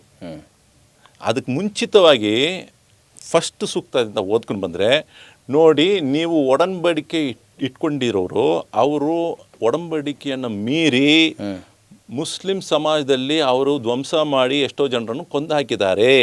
ಯಾರು? ದೇವನು ಹೇಳ್ಕೊಳ್ತಾ ಇದ್ದಾನೆ. ನೀವು ಯಾರ ಜೊತೆಗೆ ಒಡಂಬಡಿಕೆ ಮಾಡ್ಕೊಂಡಿದ್ದೀರೋ ಶಾಂತಿಯುತವಾಗಿ, ಅವರು ಆ ಒಡಂಬಡಿಕೆಯನ್ನು ಮೀರಿ ಮುಸಲ್ಮಾನರನ್ನು ಕೊಂದು ಹಾಕಿದ್ದಾರೆ. ಈಗ ನೀವು ಯುದ್ಧಕ್ಕೆ ತಯಾರಾಗಿ, ಹೇಗೆ? ಈಗ ನೀವು ಯುದ್ಧಕ್ಕೆ ತಯಾರಾಗಿ. ಇವಾಗ ಅವ್ರ ಜೊತೆ ಕಾಫಿರ್ಗಳು, ಇವರು ಯಾರೆಲ್ಲ ನಿಮ್ಮವ್ರನ್ನ ಕೊಂದಾಕಿದಾರೋ ಅವ್ರ ಜೊತೆಗೆ ಯುದ್ಧ ಮಾಡಿ ಅವ್ರನ್ನ ಕಂಡ್ರೆ ಕೊಂದಾಕಿ. ಅದರ ನಂತರ ಸೂಕ್ತದಲ್ಲಿ ಒಂದು ವೇಳೆ ಅವ್ರು ಯುದ್ಧ ಮಾಡೋಕ್ಕೆ ಇದ್ದರೆ, ಅವರು ಆಶ್ರಯವನ್ನು ಪಡ್ಕೊಳ್ಬೇಕಂತ ಬಂದರೆ ಅವರನ್ನು ನೀವು ಕೊಂದಾಕಬೇಡಿ, ಅವರನ್ನು ಸೇಫಾಗಿ ಬೇರೆ ಕಡೆ ಎಸ್ಕಾಟ್ ಮಾಡಿ. ಯಾರು ನಿಮ್ಮೊಂದಿಗೆ ಯುದ್ಧ ಮಾಡ್ತಾರೋ ಅವರೊಂದಿಗೆ ಮಾತ್ರ ಯುದ್ಧ ಮಾಡಿ. ಒಂದು ವೇಳೆ ಅವರು ಯುದ್ಧ ಮಾಡದೇ ಇದ್ದರೆ ನೀವು ಯುದ್ಧವನ್ನು ನಿಲ್ಲಿಸಿ. ನಾನು ಕೇಳ್ತಾ ಇರೋದು ಸರ್, ಪ್ರಸ್ತುತ ಸಮಾಜಕ್ಕೆ ಯುದ್ಧ ಆದರೂ ಯಾಕೆ ಬೇಕು? ನೋಡಿ, ಪ್ರಸ್ತುತ ಸಮಾಜಕ್ಕೆ ಯುದ್ಧ ಯಾರು ಬೇಕಂದ್ರೆ, ಹೀಗಿರುವ ಯುದ್ಧ ಬೇಕಾ? ಯುದ್ಧ ಬೇಕಂತ ಬರೋದಿಲ್ಲ. ಪ್ರಸ್ತುತ ಅಲ್ಲ, ನನಗೆ ನೀವು ನೇರವಾದ ಪ್ರಶ್ನೆ, ನೇರವಾದ ಉತ್ತರ ಕೊಡಬೇಕು ಅಂತ ಬಯಸ್ತೀನಿ. ಹೌದು. ಇಲ್ಲ, ನಾನು ಹೇಳಿದ ಕಾಂಟೆಕ್ಸ್ಟ್ ಗೊತ್ತಾಯ್ತು, ನೀವು ಹೇಳೋ ಕಾಂಟೆಕ್ಸ್ಟ್ ಅರ್ಥ ಆಯ್ತು. ಅದು ಬರ್ತೀನಿ, ಆ ಕಾಂಟೆಕ್ಸ್ಟಿಗೆ ಮತ್ತಷ್ಟು ಪ್ರಶ್ನೆಗಳು ಕೂಡ ಬಂದಿದ್ದಾವೆ ನನಗೆ. ಅದಕ್ಕೆ ಮುಂಚೆ ಇನ್ನೊಂದು ಹೇಳ್ಕೊಳ್ತೀನಿ, ಆ ಕಾಂಟೆಕ್ಸ್ಟ್ ಕ್ಲಿಯರ್ ಆಗಿ ಹೇಳ್ಕೊಳ್ತೀನಿ. ಎಲ್ಲಿನೂ ಕೂಡ ಕುರಾನ್ನಲ್ಲಿ ನೀವು ಮುಸ್ಲಿಂ ಏತರನ್ನು ಕೊಂದಾಕಿ ಅಂತ ಹೇಳಿಲ್ಲ. ಅಲ್ಲಿರತಕ್ಕಂತಹ ಆ ವಾತಾವರಣದಲ್ಲಿ ಯಾರ ಜೊತೆಗೆ ನೀವು ಶಾಂತಿಯುತವಾಗಿ ಇರಬೇಕಂತ ಒಡಂಬಡಿಕೆ ಮಾಡಿದ್ರೋ ಅವರು ದ್ರೋಹ ಮಾಡಿ ನಿಮ್ಮ ಸಮಾಜದಲ್ಲಿ ಇರೋರನ್ನು ಕೊಂದಾಕಿದ್ರಲ್ಲ, ಆ ಮನಸ್ಥಿತಿಯಲ್ಲಿ ಇರುವಂತಹ ವ್ಯಕ್ತಿಗಳನ್ನು ಮಾತ್ರ ಯುದ್ಧದಲ್ಲಿ ಅವ್ರ ಜೊತೆಗೆ ಯುದ್ಧ ಮಾಡಿ ಅಂತ ಹೇಳ್ಕೊಳ್ಳುವ ಆ ಒಂದು ವಿಷಯ ಅಲ್ಲಿ ಉಲ್ಲೇಖವಾಗಿದೆ. ಕರೆಕ್ಟ್. ಸಮಥಿಂಗ್ ಲೈಕ್ ಪಾಂಡವ ಮತ್ತು ಕೌರವ. ಪಾಂಡವ ಮತ್ತು ಕೌರವ ಕುರುಕ್ಷೇತ್ರದಲ್ಲಿ ಯುದ್ಧ ಮಾಡಿದ್ರು. ಯುದ್ಧ ಮಾಡಿದ ಕೂಡಲೇ ಕಾಲಕ್ಕೂ ಹಿಂದೂಗಳು ಯುದ್ಧ ಮಾಡ್ತಾನೆ ಇರಬೇಕಂತ ಇಲ್ಲ. ಕರೆಕ್ಟ್. ಅಲ್ಲಿ ನಡೆದಿರುವ ಆ ಘಟನೆ ಅವ್ರಿಗೆ ಮಾತ್ರ ಸೀಮಿತ ಅಲ್ವಾ, ನಾಟ್ ಫಾರ್ ಆಲ್. ಸರ್, ಈಗ ಕರೆಕ್ಟ್, ನೀವು ಒಂದು ಆರಾಮಾಗಿ ಹೇಳ್ಬೋದಿತ್ತು, ಯುದ್ಧ ಬೇಕಾಗಿಲ್ಲ ಅಂತ ಮಾತು ಹೇಳ್ಬೋದಾಗಿತ್ತು, ಯಾಕೆ ಹೇಳಲಿಲ್ಲ ನೀವು ಅಂತ ನನ್ನ ಆಂತರ್ಯದ ಯುದ್ಧ ಬಂದು ನಮಗೆ ಬೇಕೇ, ನಮಗೆ ಉದ್ದೇಶ ಏನು, ನಮ್ಮ ಸಮಾಜದ ಉದ್ದೇಶ ಏನು? ಮಾನವೀಯತೆ ಗುಣಗಳು ಕೊಂದಾಕಿ ಅಂತ ಹೇಳೋದು ಇದೆಯಾ? ಇಲ್ಲ ಸಾಮಾನ್ಯವಾಗಿ ಮನುಷ್ಯರು ಇಲ್ಲ. ಅದನ್ನೆಲ್ಲರೂ ಒಪ್ಕೋತಾರೆ. ಮುಸ್ಲಿಮು ಒಪ್ಕೋಬೇಕು, ಹಿಂದೂನು ಒಪ್ಕೋಬೇಕು, ಜೈನು ಒಪ್ಕೋಬೇಕು, ಸಿಕ್ಕು ಒಪ್ಕೋಬೇಕು, ಪಾರ್ಸಿ ಒಪ್ಕೋಬೇಕು, ಇಲ್ಲಿ ಹುಟ್ಟಿದಂಥ ಪ್ರತಿಯೊಬ್ಬರು ಒಪ್ಕೊಳ್ತಾರೆ. ಇವತ್ತಿನ ಸಮಾಜದಲ್ಲಿ ಯುದ್ಧ ಬೇಕಾ ಅಂತ ಕೇಳಿದರೆ ಸುಲಭವಾಗಿ ಹೇಳಬೇಕು, ಶಾಂತಿಗೂ ಯುದ್ಧಕ್ಕೂ ಅಪೋಸಿಟ್ ಶಬ್ದ ಅಲ್ವಾ? ನಾವು ಕೈಯಲ್ಲಿ ಕತ್ತಿ ಹಿಡ್ಕೊಂಡು ಬಾಯಲ್ಲಿ ಶಾಂತಿ ಮಂತ್ರ ಹೇಳ್ತಾ ಇದ್ರೆ ಎಲ್ಲಾದರೂ ಅದು ರೆಲೆವೆಂಟ್ ಅನ್ಸುತ್ತೆ. ಯುದ್ಧ ಬೇಕಿಲ್ಲ ಅಂತ ನಾನು ಹೇಳ್ಕೊಳ್ತೀನಿ. ಆದರೆ ಯುದ್ಧದಲ್ಲಿ ಶತ್ರುಗಳನ್ನು ನಾವು ಫೇಸ್ ಮಾಡಬೇಕಂದ್ರೆ, ಯುದ್ಧದಲ್ಲಿ ನಾವು ಹಿಂದೆ ಹಂಗೆ ಮುಖ ತಿರ್ಸ್ಕೊಂಡು ಹೋಗೋಕ್ಕಾಗೋದಿಲ್ಲ. ಅಲ್ಲಿ ಯುದ್ಧ ಕಾಲದಲ್ಲಿ ಯುದ್ಧ ನಮ್ಮ ಮೇಲೆ ಹೇರಿಕೆ ಆದರೆ, ನಮ್ಮ ಮೇಲೆ ನಾವು ಯುದ್ಧ ಮಾಡುವ ಆ ಪರಿಸ್ಥಿತಿ ಬಂದುಬಿಟ್ರೆ, ಪಾಕಿಸ್ತಾನ ಬಂದುಬಿಟ್ರು, ಯುದ್ಧಕ್ಕೆ ಬಂದುಬಿಟ್ರು, ಚೈನಾ ಯುದ್ಧಕ್ಕೆ ಬಂದುಬಿಟ್ರು, ಆಗ ನಾವು ಯುದ್ಧಕ್ಕೆ ಸವಾಲು ಕೊಡಬೇಕಲ್ವೋ? ನಮ್ಗೆ ಇಷ್ಟ ಇಲ್ಲದೆ ಇರ್ಬೋದು. ಹೌದು, ನಮ್ಗೆ ಇಷ್ಟ ಇಲ್ಲ ಸ್ವಾಮಿ, ನಾವು ಬಂದು ಯುದ್ಧ ಮಾಡುವ ಮನಸ್ಥಿತಿನಲ್ಲಿ ಇಲ್ಲ. ಆದರೆ ಯುದ್ಧ ಮಾಡೋಕ್ಕೆ ಮುಂದೆ ಯಾರೋ ಬರುತ್ತಾ ಇದ್ದರೆ, ಶತ್ರುಗಳು ಬಂದರೆ ಯುದ್ಧ ಮಾಡಬೇಕೋ ಇಲ್ವೋ? ಕರೆಕ್ಟ್ ಅಲ್ವಾ? ಶತ್ರುಗಳು ಬಂದರೆ ಮಾಡಬೇಕು. ಈಗ ನಾನು ನಿಮಗೊಂದು ಪ್ರಶ್ನೆ ಕೇಳ್ತೀನಿ. ಇವರ ಸಿನಿಮಾ ಡೈರೆಕ್ಟರ್ ಆಲ್ಸೋ, ಇವರ ರೈಟರ್. ಈಗ ತುಂಬ ಕನ್ಫ್ಯೂಷನ್ ಕ್ರಿಯೇಟ್ ಮಾಡುವಂಥ ಸೀನ್ ಇದ್ದರೆ, ಹೌದು, ನಿಮ್ಗೆ ಡೈರೆಕ್ಟ್ರಿಗೆ ಒಂದೇನೋ ಒಂದು ಇಚ್ಛೆ ಇರುತ್ತೆ, ಆಡಿಯನ್ಸ್ ಎಲ್ಲ ಅದನ್ನು ತಪ್ಪು ತಿಳ್ಕೊತಿದ್ದಾರೆ, ನಿಮ್ಮ ಕ್ಯಾಮ್ರಾಮನ್ನು ಟೆಕ್ನಿಕಲ್ ಸ್ಟಾಫ್ ಎಲ್ಲ ಸರಿದು ಬೇಡ ಅಂತಿದ್ದಾರೆ. ಅವಾಗೇನು ಮಾಡ್ತಾರೆ, ಒಬ್ಬ ಪ್ರೌಢಿಮೆ ಇರುವಂಥ ನಿರ್ದೇಶಕ, ಇದು ಯಾಕೋ ಸಿಕ್ಕಾಪಟ್ಟೆ ಕನ್ಫ್ಯೂಷನ್ ಆಗ್ತಾಯಿದೆ, ಈ ಡೈಲಾಗ್ ತೆಗೆದುಬಿಡೋಣಪ್ಪ, ಹೌದು, ಈ ಸ್ಕ್ರೀನ್ ಬೇಡಪ್ಪ ಅಂತ ಹೇಳ್ತೀವಿ. ಅದನ್ನ ಯಾಕೆ ಇಲ್ಲಿ ಅಪ್ಲೈ ಮಾಡೋಕ್ಕಾಗಲ್ಲ ನಮಗೆ? ನೋಡಿ, ಅದೇ ಇದರಲ್ಲಿ ಹೇಳೋದಂದರೆ, ಅಲ್ಲ ಮಾಡಬೇಕಾ ಮಾಡಬಾರ್ದು? ಇದನ್ನು ಅಪ್ಲೈ ಮಾಡಬೇಕಂದ್ರೆ ಈ ಕುರಾನಿನ ಪಠಣೆ ಮೂಲಕ ನಾವು ಅರ್ಥ ಮಾಡ್ಕೊಂಡಿದ್ದೆ ಅಂದರೆ, ಯಾರನ್ನೂ ಅನ್ಯಾಯವಾಗಿ ಕೊಂದು ಹಾಕಬಾರ್ದು, ಯಾರನ್ನೂ ಅನ್ಯಾಯವಾಗಿ ಕೊಲ್ಲಬಾರ್ದು. ಇವಾಗ ಇರೋದ್ರಲ್ಲಿ ದೊಡ್ಡ ಪಾಪ ಏನಂದರೆ, ಕುರಾನ್ ಪ್ರಕಾರ ದೇವನನ್ನು ಹೊರತುಪಡಿಸಿ ಬೇರೆ ಯಾರನ್ನಾದರೂ ಆರಾಧನೆ ಮಾಡೋದು ಇರೋದ್ರಲ್ಲಿ ದೊಡ್ಡ ಪಾಪ ಕುರಾನ್ ಪ್ರಕಾರ, ಪ್ರವಾದಿ ವಚನ ಪ್ರಕಾರ. ಎರಡನೇ ಲೆವೆಲ್ನಲ್ಲಿರೋದು ಏನಂದರೆ, ಯಾವುದೇ ಒಬ್ಬ ಮನುಷ್ಯನನ್ನು ಅನ್ಯಾಯವಾಗಿ ಕೊಂದು ಹಾಕೋದು, ಅದು ಎರಡನೇ ದೊಡ್ಡ ಪಾಪ. The second most biggest crime it is to kill anybody. ಅದನ್ನು ಕುರಾನ್ ಹೇಳ್ಕೊಡ್ತೇವೆ, ಮನ್ ಕತಲ ನಫ್ಸಂ ಬಿಗೈರಿ ನಫ್ಸಿನ್ ಔ ಫಸಾದಿನ್ ಫಿಲ್ ಅರ್ದಿ ಫಕ ಅನ್ನಮ ಕತಲನ್ನಾಸ ಜಮಿಯ. ಅರ್ಥ ಏನಂದರೆ, ಯಾವ ಒಬ್ಬ ವ್ಯಕ್ತಿ ಅನ್ಯಾಯವಾಗಿ ಮತ್ತೊಬ್ಬ ವ್ಯಕ್ತಿಯನ್ನು ಕೊಂದಾಕ್ತಾನೋ ಅವನು ಸಕಲ ಜನರನ್ನು, ಪ್ರಪಂಚದಲ್ಲಿರುವ ಎಲ್ಲ ಮಾನವರನ್ನು ಕೊಲ್ಲುವುದಕ್ಕೆ ಸಮ. ನೆಕ್ಸ್ಟು ವಮನ್ ಅಹಿಯಾಯ ಫಕ ಅನ್ನಮ ಅಹಿಯನ್ನಾಸ ಜಮಿಯ, ಚಾಪ್ಟರ್ ನಂಬರ್ 5 ವರ್ಸ್ ನಂಬರ್ 32. ಇದರಲ್ಲಿ ದೇವರು ಹೇಳ್ಕೊತಾನೆ, ಯಾವ ವ್ಯಕ್ತಿ ಮತ್ತೊಬ್ಬ ಮನುಷ್ಯನ ಕಾಪಾಡ್ತಾನೋ ಪ್ರಪಂಚದಲ್ಲಿ ಇರುವ ಎಲ್ಲರನ್ನು ಕಾಪಾಡೋಕ್ಕೆ ಸಮ ಅಂತ ಕುರಾನ್ ಹೇಳ್ಕೊಡುತ್ತೆ. ಸೊ ಇದೇ ಏನಂದರೆ, ನಾವು ಸರಿಯಾಗಿ ಅರ್ಥ ಮಾಡ್ಕೊಂಡಿದ್ದೀವಿ. ಅರ್ಥ ಮಾಡ್ಕೊಳ್ದೇ ಇರೋರಿಗೆ ಏನು ಮಾಡ್ತಾ ಇದ್ದಾರೆ, ಬೇಕಂತಲೇ ಚಿಕ್ಕ ಮಕ್ಕಳಿಗೆ ಇಂಡಾಕ್ಟ್ರೇಷನ್ ಮಾಡೋಕ್ಕೋಸ್ಕರ ಕೆಲವು ತಪ್ಪಾಗಿ ವಿಷಯವನ್ನು ತುಂಬಿಸೋರು ಏನಕ್ಕೋಸ್ಕರ ಮಾಡ್ತಾರೆ, ಪೊಲಿಟಿಕಲಿ ಅವ್ರು ಮಾಡ್ತಾ ಇದ್ದಾರೆ. ಪೊಲಿಟಿಕಲಿ ಸರ್, ಈಗ ಪೊಲಿಟಿಕಲಿ ಮಾಡ್ತಾರೋ ಸೋಷಿಯಲಿ ಯಾವ ಟಿಕಲಿ ಮಾಡ್ತಾರೋ, ಆದರೆ ಪ್ರಾಬ್ಲಮ್ ಇಸ್ ಅರೈಸಿಂಗ್. ಜೀವಗಳು ಅನ್ಯಾಯವಾಗಿ ಹೋಗ್ತಾ ಇದ್ದಾವೆ. ಅದನ್ನು ಯಾರು ಕೂಡ, ಮನುಷ್ಯರು ಯಾರು ಕೂಡ ಸಹಿಸ್ಕೊಳ್ಳೋಕೆ ಸಾಧ್ಯ ಇಲ್ಲ. ಒಂದು ಚಾಕುವನ್ನು ನೀವು ಪುಟ್ಟ ಮಗು ಕೊಡ್ತೀರಾ? ಕೊಡಲ್ಲ. ದೊಡ್ಡವ್ರಿಗೆ ಕೊಡ್ತೀರಾ, ಪ್ರಜ್ಞೆಯವ್ರಿಗೆ ಕೊಡ್ತೀರಾ. ಹೌದು. ಆ ಪ್ರಜ್ಞೆನೇ ಬೆಳೆಸ್ಕೊಳ್ಳದೆ ಇರುವಂಥ, ಎಜುಕೇಷನ್ ಇಲ್ಲದೆ ಇರುವಂಥವ್ರು ಅದನ್ನು ಪ್ರಾಕ್ಟೀಸ್ ಮಾಡಿದ್ರೆ ಏನೆಲ್ಲ ಅನಾಹುತ ಆಗುತ್ತೆ ಅಂತ ನೀವು ಈ ಮುಂಚೆನೇ ಹೇಳಿದ್ರಿ. ಖಂಡಿತ ಕೆಲವೊಂದು ಶಿಕ್ಷಣಗಳ ಕೊರತೆ ಇದೆ, ಹಿಂಗೆ ಆಗ್ತಾ ಇದೆ. ಹೌದು. ಆದರೆ ಬೇರೆ ಬೇರೆ ಕಡೆಗಳಲ್ಲಿ, ಅನೇಕ ಕಡೆಗಳಲ್ಲಿ ಚೆನ್ನಾಗೇ ಅದನ್ನು ಅರ್ಥ ಮಾಡ್ಕೊಂಡಿದ್ದಾರೆ ಅಂತ. ಹೌದು. ಹೀಗಿರುವಾಗ, ಇಂಥ ಕನ್ಫ್ಯೂಷನ್ ಕ್ರಿಯೇಟ್ ಆಗಿರುವಾಗ ಅದ್ರ ಟಾಪಿಕ್ ಯಾಕೆ ಬೇಕು? ನಾವೇನಾದ್ರು ತಿದ್ದುಪಡಿ ಮಾಡ್ಕೊಳ್ಬಹುದಾ? ಯಾಕೆ ಅಮೆಂಡ್ಮೆಂಟ್ ಆಗಲ್ಲ? ಯಾಕಂದರೆ ಇವಾಗ ನೋಡಿ, ಈ ಟಾಪಿಕ್ ಇಲ್ಲ, ನಮಗೆ ಈ ನೆಮ್ಮದಿಗಿಂತ ಈಗ ಧರ್ಮದಲ್ಲಿ ಏನೋ ಹೇಳಿದೆ, ನಮ್ಮ ಶಾಸ್ತ್ರದಲ್ಲಿ ಏನೋ ಹೇಳಿದೆ ಅಂತ ಅವಾಗಿಂದ ಹಾಗೆ ಮಾಡ್ಕೊಂಡು ಶುರು ಮಾಡೋಣ. ಈಗ ಸತ್ಯ ಸಹಗಮನ ಪದ್ಧತಿ ಅಂತ ಇತ್ತು, ಆಮೇಲೆ ವಿಧವೆ ಮತ್ತು ವಿವಾಹ ಆಗಬಾರ್ದು ಅಂತಿತ್ತು. ಕಾಲಘಟ್ಟಕ್ಕೆ ಕೆಲವು ಸಂಪ್ರದಾಯಗಳು ತೆಗೆದಿದ್ದಾರೆ ಅದನ್ನು. ಹಾಗೆಲ್ಲ ಇಲ್ಲ, ಗಂಡ ಸತ್ರೆ ಹೆಂಡ್ತಿನೂ ಹೋಗಬೇಕು ಅಂತಿಲ್ಲ.